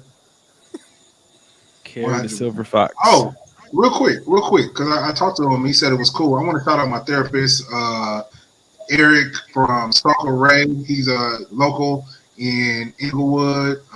You can find them on, I think their Instagram is Soca Ray. Soco Ray. SOCOREY. His name is Eric. If you're looking for a good therapist, I definitely highly recommend him. Great dude, very knowledgeable, definitely helping your boy work through some things. So, quick shout out for him. My therapist as well. He's in Inglewood. He's a blood, so you know things are good. Is he? He never told me that. That's crazy. Looking at him, I wouldn't think, but you know, gangbang. 100%. Okay, cool. But yeah, so I just find myself kind of trying to navigate how to deal with that. If you gentlemen have any suggestions on family members that go ham and then try to act like, oh, we good, we're family. This is what family does. I hear that a lot too. This is what family does. But at the end of the day, you know, I got your back. Yeah, that's cool, and I got yours too. But why we can't just have a conversation where everybody is just on the level, you know? You got summed up? Yeah. In my mind, the first thing that popped into my mind is self-control. And sometimes you say certain things to people that you don't even care to have a relationship with afterwards, whether it be family, friends, a partner. Is you just finally get everything off your chest and you just say, you know what I'm saying, whatever, this is what it is. But just going back and acting as if nothing ever happened. I mean, that's for me in my thinking process, that's a lack of self-control. Like you feel like you could just say whatever it is that you want to say, and then later on come back and, you know, just act like nothing ever happened. You know, and that's not anything to just say, okay, well, just chalk it up and just say, oh, well, whatever. I was feeling this way, or this was this, or this, or that, or we're family, or we're this, or we're that. Like that's because when you say certain things, sometimes you really fuck people up. You know what I'm saying? You really fuck people up with what you say, and for you to just say something and you fuck somebody up, and then later on come back and act like something didn't happen, it's just like, come on, man, like that's not cool. There was something I learned a while ago, and they said that whatever you allow is what will continue. And so the reason these things happen is because we're not being a law enforcement in our own life. We're giving people passes. And because some people mean what the fuck they saying.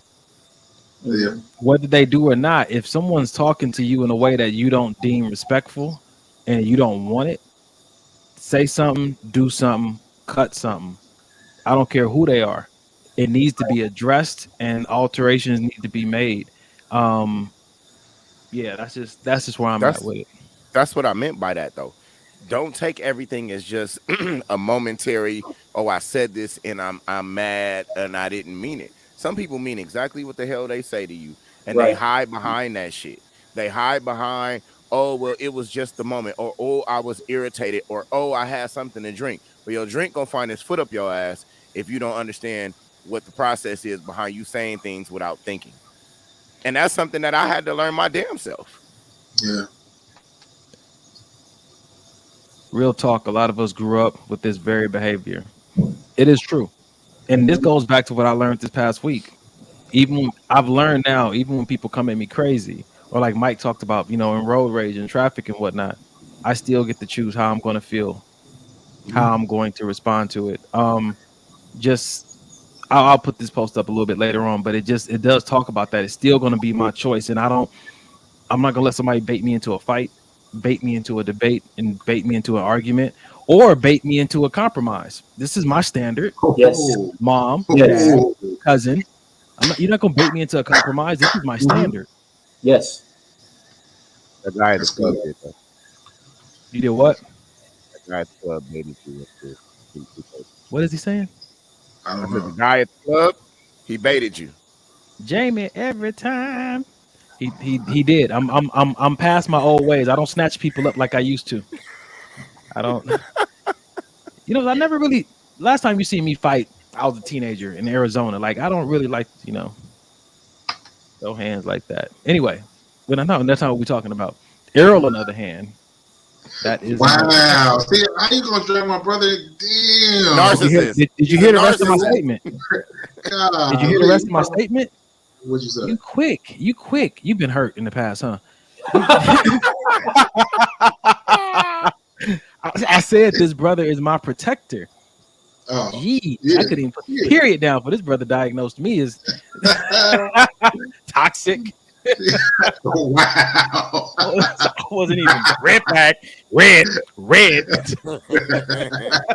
He said, Damu. Really? Oh shoot. Man, all right. Y'all got anything else on that one, fellas? Or we moving? Move on. Let's step on. Let's step on. Okay. We going light. We going.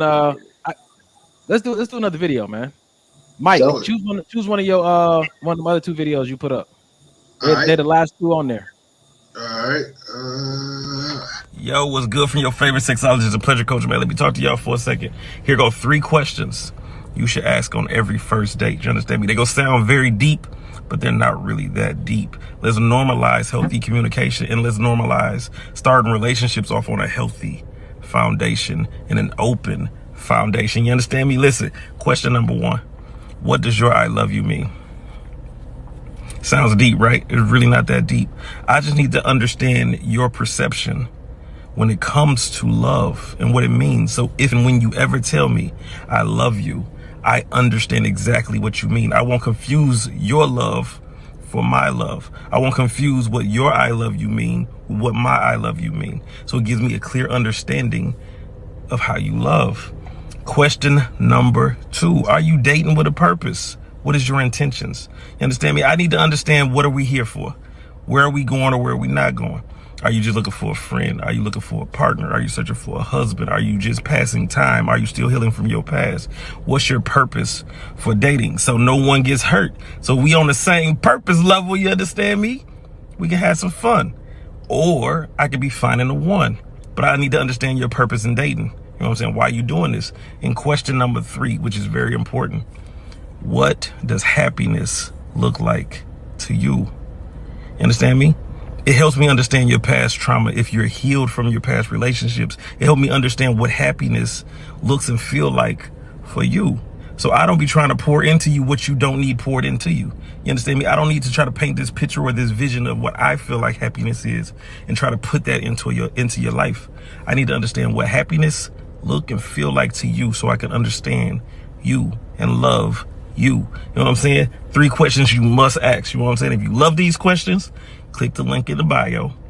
Go get my book, Room 918, in 30 Days of Amazing. You know what? You understand me?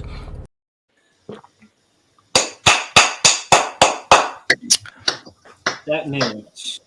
Yeah. That was it right there.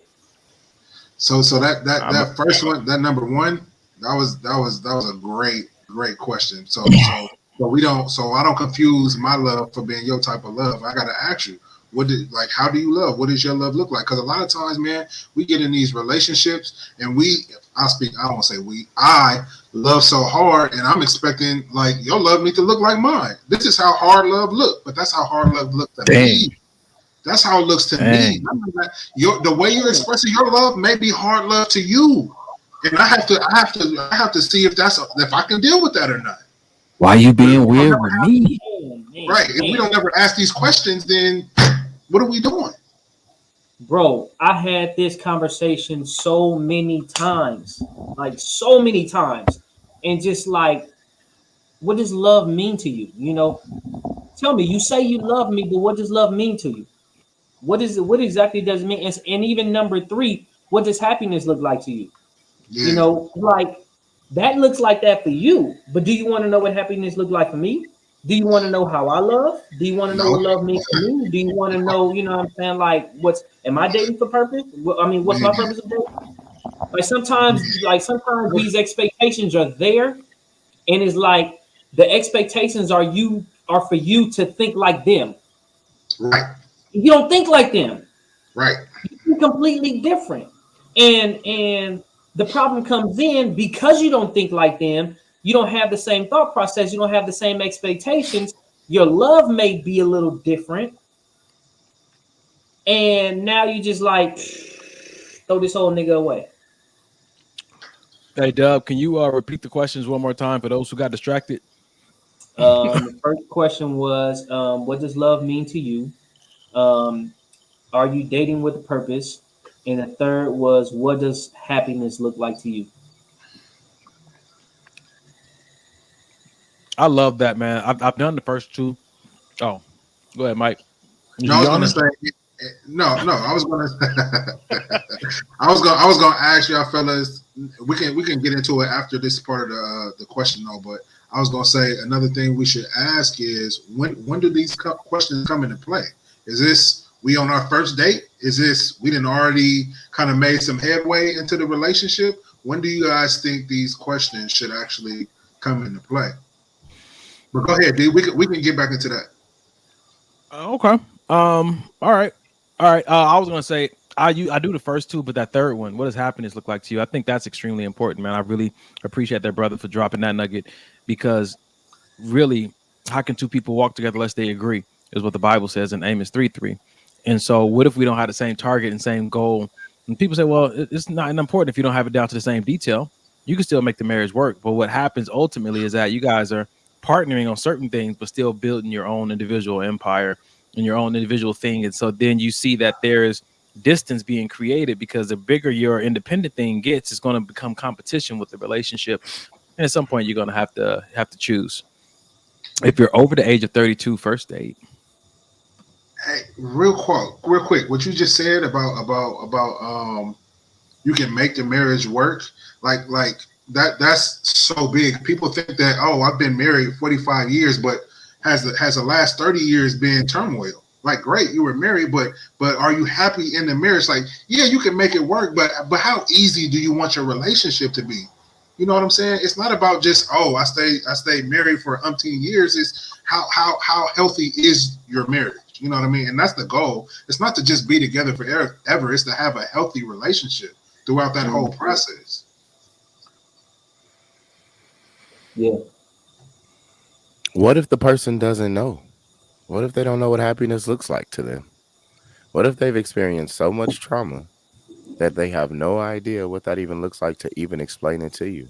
What if they've never experienced that type of happiness to even know directly what a safe place of love looks like? How do they explain that to you? That's good. I think. Go ahead, Doug. No, I was just saying that's definitely good, because some people ask that question, like, what does happiness mean? And sometimes you really don't even know. Sometimes happiness could just be survival. Sometimes happiness can be just, you know what I mean? I'm just making it through. You know, I'm pushing forward and I'm not upset, or I'm pushing forward and I'm not hurt today.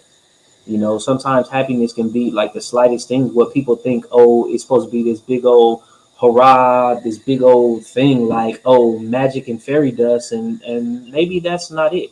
Maybe the only happiness that you have were just happy moments. Maybe it hadn't been a whole lot of happy time. Maybe it's just been happy moments. Because as an adult, I don't know what a happy relationship looks like. I'll be honest with you. Having been married, having been in a relationship for 4 years, I have no idea what a actual happy relationship looks like for Carrie.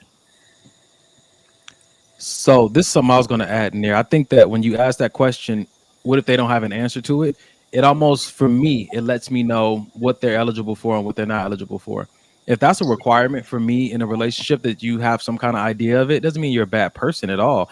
It just means that, okay, well, I can't partner with you on something that you don't really have a vision for. Bible says my people die for a lack of vision. But I was reading while you were talking, Carrie, in Proverbs 3:13, it says, happy is the man that findeth wisdom and the man that getteth understanding. And for me, whenever I've lacked vision, it's because I haven't gone to God for understanding of my circumstance or myself.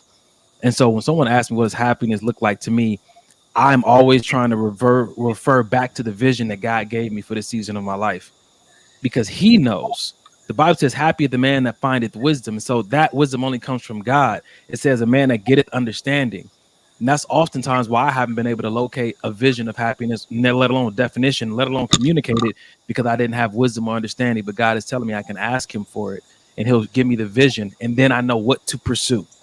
I'll stray away from trying to get the new Ferrari, or, you know, trying to get the mansion, or get that chick I've been wanting for a few years, or get that new outfit, because he's showing me like, yo, I know the culture is telling you that's what's going to make you happy, but what truly brings happiness is the man who has wisdom and understanding, and he can get that from me. I'll give you a vision. And so when anyone asks you, what are you pursuing? This is the vision. And that's going to bring me into the state that my creator said it's for me. I totally agree with that. I mean, having a career that has been successful, I think in recent, the things that have made me more and put me in a happier space is understanding my relationships of my circle more, understanding the ethics of life and what comes and what goes, and just understanding where you are. That has been more pleasuring than the success of a career. You know what I mean? So I definitely understand what you mean in that fashion. What I've been getting more and more lately is enjoy the journey. And I know you hear that all the time, and enjoy the journey. Stop just looking for the destination, but enjoy the journey, Wow. enjoy the journey, enjoy the journey, enjoy the journey. Sometimes we don't even attempt to enjoy the journey because it's like, okay, when I get here, this will be good. I'll be happy here. I'll be happy here. I'll be happy when this happens. I'll be happy when this happens. When a lot of times the journey is presenting us opportunities like spirit of moment opportunities to really just, what I'm saying, that to have to be happy, to smile and to just laugh and to, what I mean, just have a good moment. But sometimes we're so focused on, or I'll say me, sometimes I'm so focused on the destination that, okay, well, I'll be good when I get this, or I'll be good when I get that. Well, lo and behold, like, if I enjoy the journey, there's a lot of moments that I can just hold on to and be like, wow, this is actually pretty dope. Sometimes it's a little crazy, but it's really pretty dope. Yeah. Yeah. Let me offer this, man. What you guys think about this? We overthink happiness. Keep it simple. There is something good in every moment. Find and keep your focus there. You think it's that simple for you? I think it can be. I think it takes a certain amount of mental training to be able, because growing up, that's not, we were programmed, if you will. You know what I mean? You had to go. It's always been the pursuit of happiness. You got to go out and find it and look for it and try to make it happen and do all these other things. When like the post said, you can find happiness in everything, small things, the big things, everything you can find happiness in. You just have to train your eye to see it.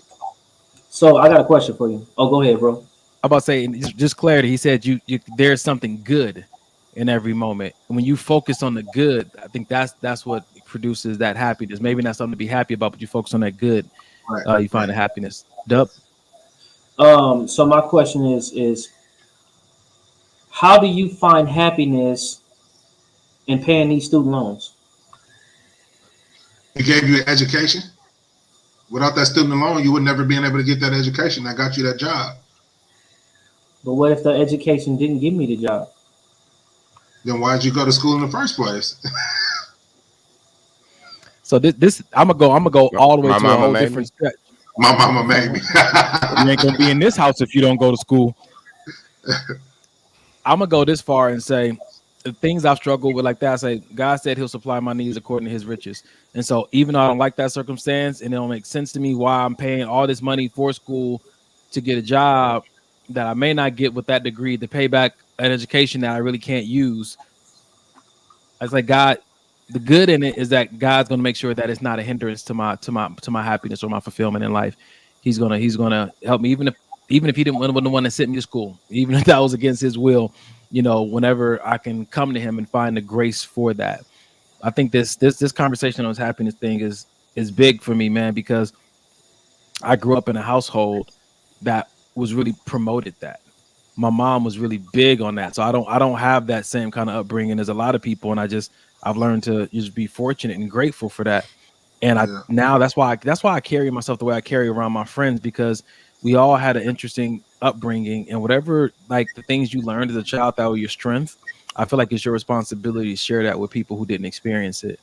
And I had a healthy upbringing with my mom and my sister, and I try to bring that into environments. That was, of course, I had my other stuff that I struggled with, but yeah, I'm just happy. And I think that the more you see people who do have it, the more you believe in it. And then when you have kids, the more you can make it a focus point in your parenting to make sure your kid learns at a young age to see the good, to find the good, or to create the good, and to believe that God is great. And to, wake up in the morning to, not your mom cussing at you, get out the bed. My mom used to come and rub our feet or rub our head. Now she woke us up in the morning for school. You know what I'm saying to you? Something as gentle as that is incredibly nurturing. We talk a lot about the trauma we experience, but why don't we highlight some of the nurturing so that we can get some leverage. You know, if you had some nurturing, maybe we can highlight that a little more. If you didn't, I'm going to highlight mine. That way people can know that it exists, is real, and maybe, you know, maybe they can push it forward in the lives of the people around them or for their own children. Yeah. Do you know how heavy that was just now? Like, you just, you know, when people make the statement, if you don't have no kids, you can't tell me how to raise my kids. That's a bold-faced lie. Because what you just gave me just now was such a jewel. Like, I'm sitting here thinking, like, because my parents wasn't no, mom and pops wasn't no rub my forehead type. It was get the fuck up. You know what I mean? Like, and I was just thinking to myself, like, what if somebody had a came in there and rubbed my head or rubbed my feet to wake me up? Would I have always been known? Would the conversation of Carrie woke up on the wrong side of the bed even be a conversation? Which Carrie am I getting this morning? Would that even be a conversation had that been nurtured, had that been paid attention to? Damn it. Thank you. Like, the conversations that we have about our kids, and when I talk to Kiana about CJ when it's time to get up in the morning, I'm like, oh, it's me. You know, I'm cranky when I get up in the morning. But why am I cranky? Why was I cranky? Like, damn, that's a jewel. I'm sorry. I'm on a whole nother. My friends know that I'm a habitual morning person. I'm jumping, I'm up, and I'm laughing, but it was a training during like the highlight of my sponge years. And sometimes in the past of my life, I've been guilty of, because my friends around me had a rough upbringing, I try to make mine more rough than it was, instead of being a difference in that space and not being worried about looking out as outcast or not being understood. And I recognize God is showing me, like, your childhood can heal those around you who didn't have a good one. I had a great upbringing. I don't want people to think I didn't. But that was like a damn, son. Where did you find that one? That was good. Can we end the show on that one? Can we go into? We got one more to do that I want to share with our, you know, with how we go out every week. But I have one more post I want to put up here real quick, if y'all don't mind. Y'all have anything else y'all want to share about that one? Nah, should we tap into the comments? We haven't really got with the people. Yeah, go for it. A quick minute. I like this one. Amber said, yeah, maintaining the relationship is key. Speaking life, being supportive, but most of all, praying is key. And I know that's what I had the most of. If I didn't have anything else, I had two parents that always prayed. And the thing is, the thing that I can appreciate, and which I do now with Denim, I don't just pray for him. I make sure he hears me praying for him. I think that's big for your child, to hear you praying for them and hear you praying for, you know, other family members, and you know what I mean, because that's instilling that seed. Like, oh man, my dad prayed for me, you know, every day, whether it was on the way to school or whether it was together, whatever the case may be. So now he'll grow up knowing that how powerful prayer can be and important it is. Listen, it's never too late. I remember the first time me and you got on the phone and I prayed for you, and you said you had never had anybody pray for you before. There's a little boy inside of all four of us that is still looking for what he didn't get. And as brothers, we can be that for each other. We can be that hug. We can. Carrie knows. I've rubbed Carrie's feet plenty of times when he was in the hospital. He needed it. Yeah. You know, I've sat on the floor and hugged Dub plenty of times. He needed it. And my ex taught me that there was a little boy inside of me who still was walking around with some needs, and there were people around me trying to give me the things that I needed, but I felt like I was a man and I didn't get it when I was younger, so I don't need it anymore, but I did and I do. And if my brotherhoods do nothing more than heal the boy inside of me, they've done more than enough.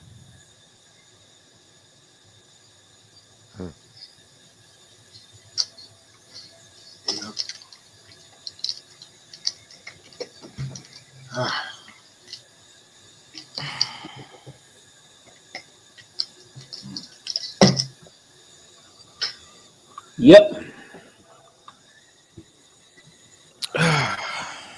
It's crazy. Sometimes you never know what people has been through, and sometimes you just have these assumptions that people are supposed to be a certain way, and they're supposed to think like you, or they're supposed to act like you. You have absolutely no idea what they've been through.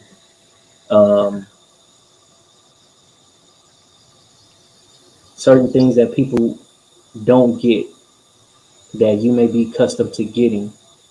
And sometimes people take it for granted because they have that support and that was constant for them. They always had it, but when you expect other people to be on that same page with you, and it's like, no, I don't know what that feels like. I don't understand. You try to say this and try to say that, but I don't know what that feels like. It's crazy because my mom is a very direct woman, and I think that's where I get it from. What I mean, just direct. And in addition to her being direct, like how we grew up, how I grew up, I didn't grow up soft. I didn't grow up, what I mean, like super loving and super, my mom always hugging me and telling me, I love you and for a long time, my mom, even as an adult, my mom would tell me she loved me, but when she give me a hug, she would give me a hug from the side. And this Thanksgiving that just passed was the very first time that my mom gave me a hug from the front and held on tight. Wow. I'm 40 years old, and this is the very first time. But the thing is, it's not that she meant any harm by it. It's not that she meant any harm by, hugging me from the side or whatever the case may be. But this Thanksgiving was the very first time that she hugged me from the front and hugged me tight.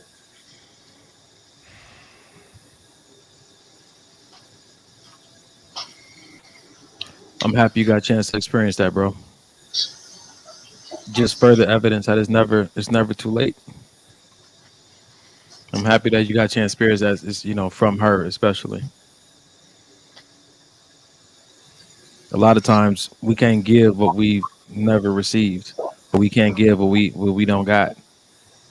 And I think that you getting that and me getting things that I've needed, from you guys and my brothers is really going to help equip me to be a better father and a better husband, because I can say that I got love from people that cared about me. And so I have it to give. And I think that's why sometimes God positions us as brothers, as much as we get on each other's nerves sometimes, to deposit some things within us that we're going to need for the men that we're going to be to our families and to our generation and to our communities. We're not afraid to say we love you, bro, when we get off the phone. We're not afraid to call niggas back and say, you didn't say you love me back, man. We're not afraid to hug each other from the front, 2 arms, and hold each other sometime when we need it. Errol don't really like to hold my hand in public, but I still grab his hand anyway. Try to punch me. I don't want to ever be guilty of restricting or withholding affection from somebody who I love. Yeah, man.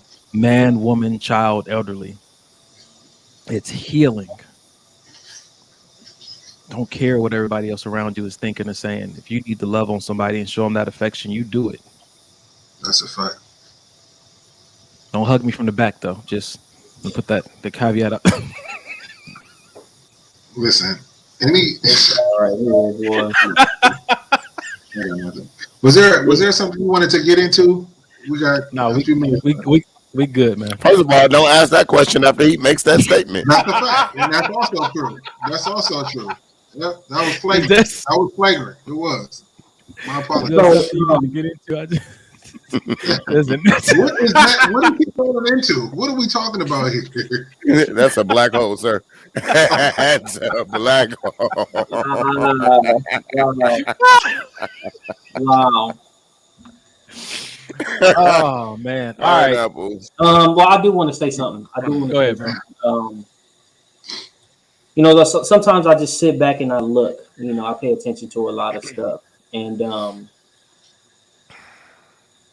I just always want you guys to know, you know what I'm saying? Like sometimes I have my moments that I just need to take a break and stuff like that. But I want you guys to know that I'm here, that I love you guys. I see the look on your face, Carrie. You know what I'm saying? And I know what that look means sometimes. You know what I'm saying? I know sometimes that look is hurt and it's like, damn, I know mom's is not here. I know, Granny not here, Papa not here. And I know sometimes that shit hurts. You know what I'm saying? And I just want you to know, bro, that you know where I'm at. I know where you at. You know what I'm saying? I love you. I'm here. I got your back. You are not alone. You know what I'm saying? You are definitely not alone on this. I know this shit hurts. It sucks because I know what it feels like to be alone and by myself. And I don't ever want you to feel like that.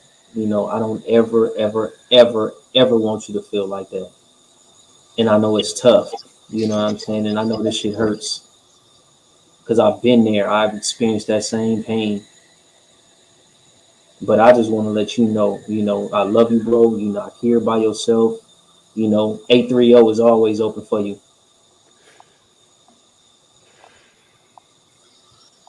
I'm gonna jump in on that as well. Of course, I feel the exact same way about each and every one of you brothers, as Dub just mentioned about Kerry.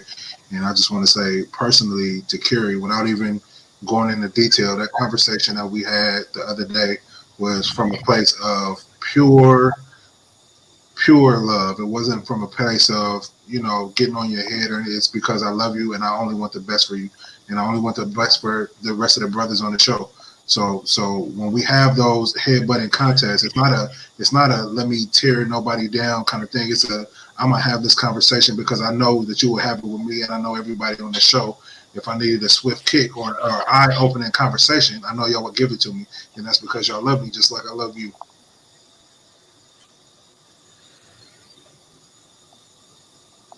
Amber said, I feel the Lord wanting to break off a spirit of abandonment. So I just want to take a minute and pray over that, man. Yahweh, our creator, the one who keeps us out of the reach of the enemy, the one whose presence brings healing and joy. And we just come to you right now recognizing the spirit that's been at work,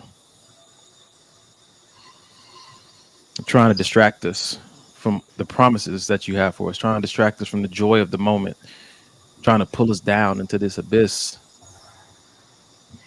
We're coming to you right now in your son's name, in Jesus' name, asking that be broken. In a name that's above every name, that spirit be destroyed, cast away. Jesus came that the captive may be set free. We want to be free from that spirit of abandonment. And we pray, Lord, you just remove with it the lies and the beliefs that we've held on to for years that just aren't true about who we are, about what our worth is, and about what we're capable of. We are not deficient. We're not lacking. You said all we need to do is come to you, us who are heavy laden, and you will give us rest. All we need to do is submit to you, and you will transform us into new creatures by changing the way that we think. You said all we need to do is spend time with you so that we can truly see what we're made of. We thank you, Father God, that this moment in this show happened this night and that things will be different moving forward. That what is released right now, we will not pick back up. That we will be better brothers to each other. That we will rise to a higher level of leadership in our communities. That we will abandon our behaviors of the night and truly be children of the light. We thank you, God, that you've called us in this moment and we hear you clearly. Help us to take serious this call. Help us to take serious this moment. Help us to walk in this newness so that all those that come behind us in this legacy may experience a refreshing, a renewing, a happiness, a joy, a love, a peace, a prosperity that has not been made available to us in the past, but now things are different. You said you're doing a new thing and we're here for it.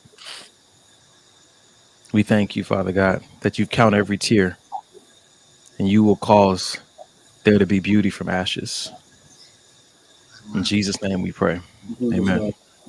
Amen. Amen.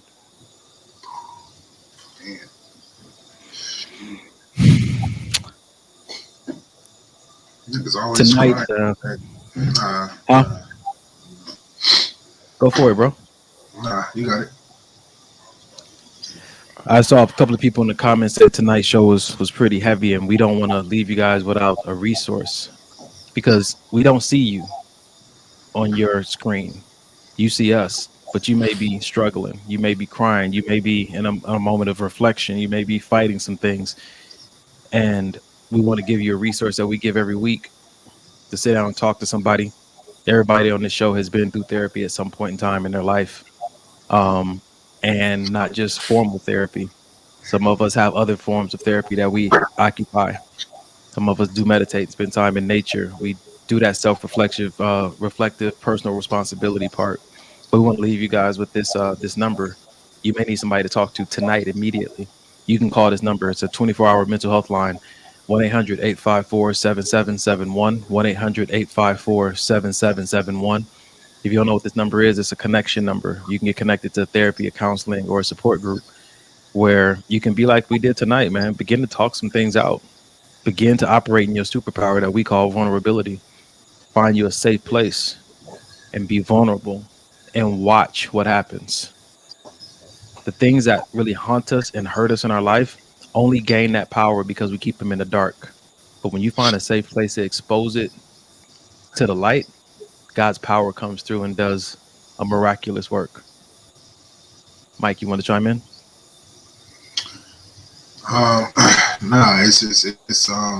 It's important to get your mental health and your spiritual health at the highest level possible. Whatever that looks like to you. For some of us, like Donnie said, is actually going and speaking with some people. And then for others, it may look different, but whatever that is, you gotta take your mental health and your spiritual health extremely important. You can go to the gym and work out and look good on the outside and be dead on the inside. So if you don't get nothing else from this show, just know that every single person on here is an advocate for mental and spiritual health. Amen to that. We got another resource here from Stacy, therapyforblackmen.org or therapyforblackgirls.com, psychologytoday.com. Listen, if you're looking at all these resources, you're like, man, it's a lot. It is. Do the work. You got to do the work. You got to do this. The work looks like research. The work looks like setting aside money out of every paycheck so you can afford it. The work looks like putting together a daily routine where you spend some time in nature, spend some time in worship. It's the work, man. The work looks like cutting off some relationships. The work looks like holding your tongue when you want to engage with people who are trying to give you that bait. It's work, but it's worth it. It is worth it on the other side. Before we do anything else, man, I just want to give a moment for Carrie to share, bro. If you can conjure up the words, man. First of all, thank you guys to the people that watch this show. That every word is always a blessing and appreciated. To my brothers, you guys know me better than anybody. It's my circle, you're supposed to. So when things are, when I'm trying to get past something, and yeah, man, it's a different season.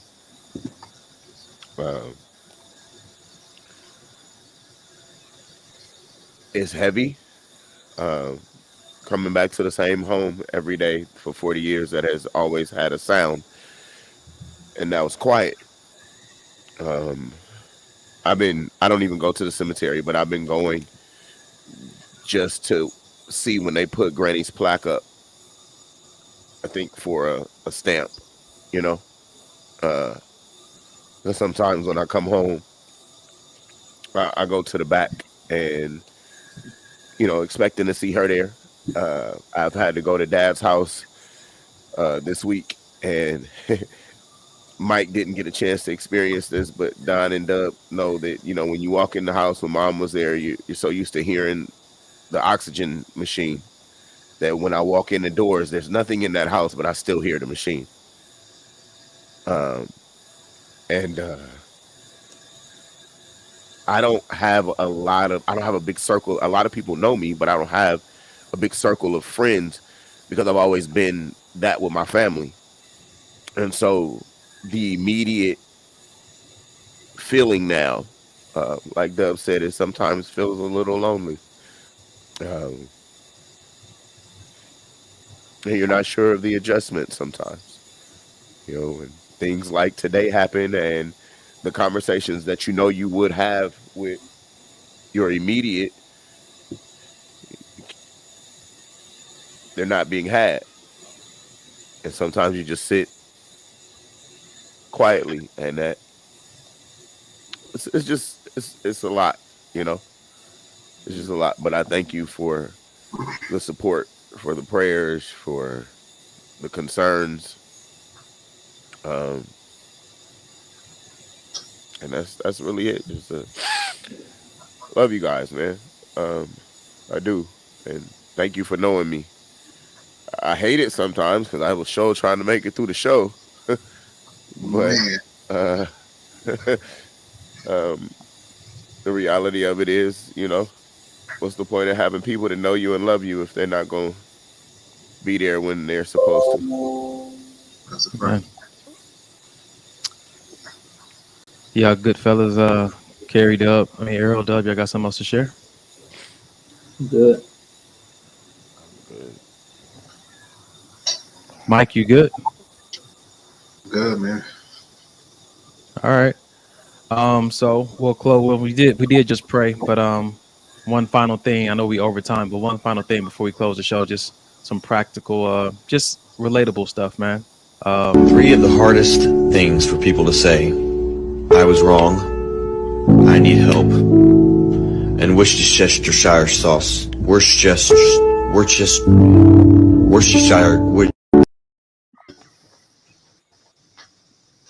Thank you.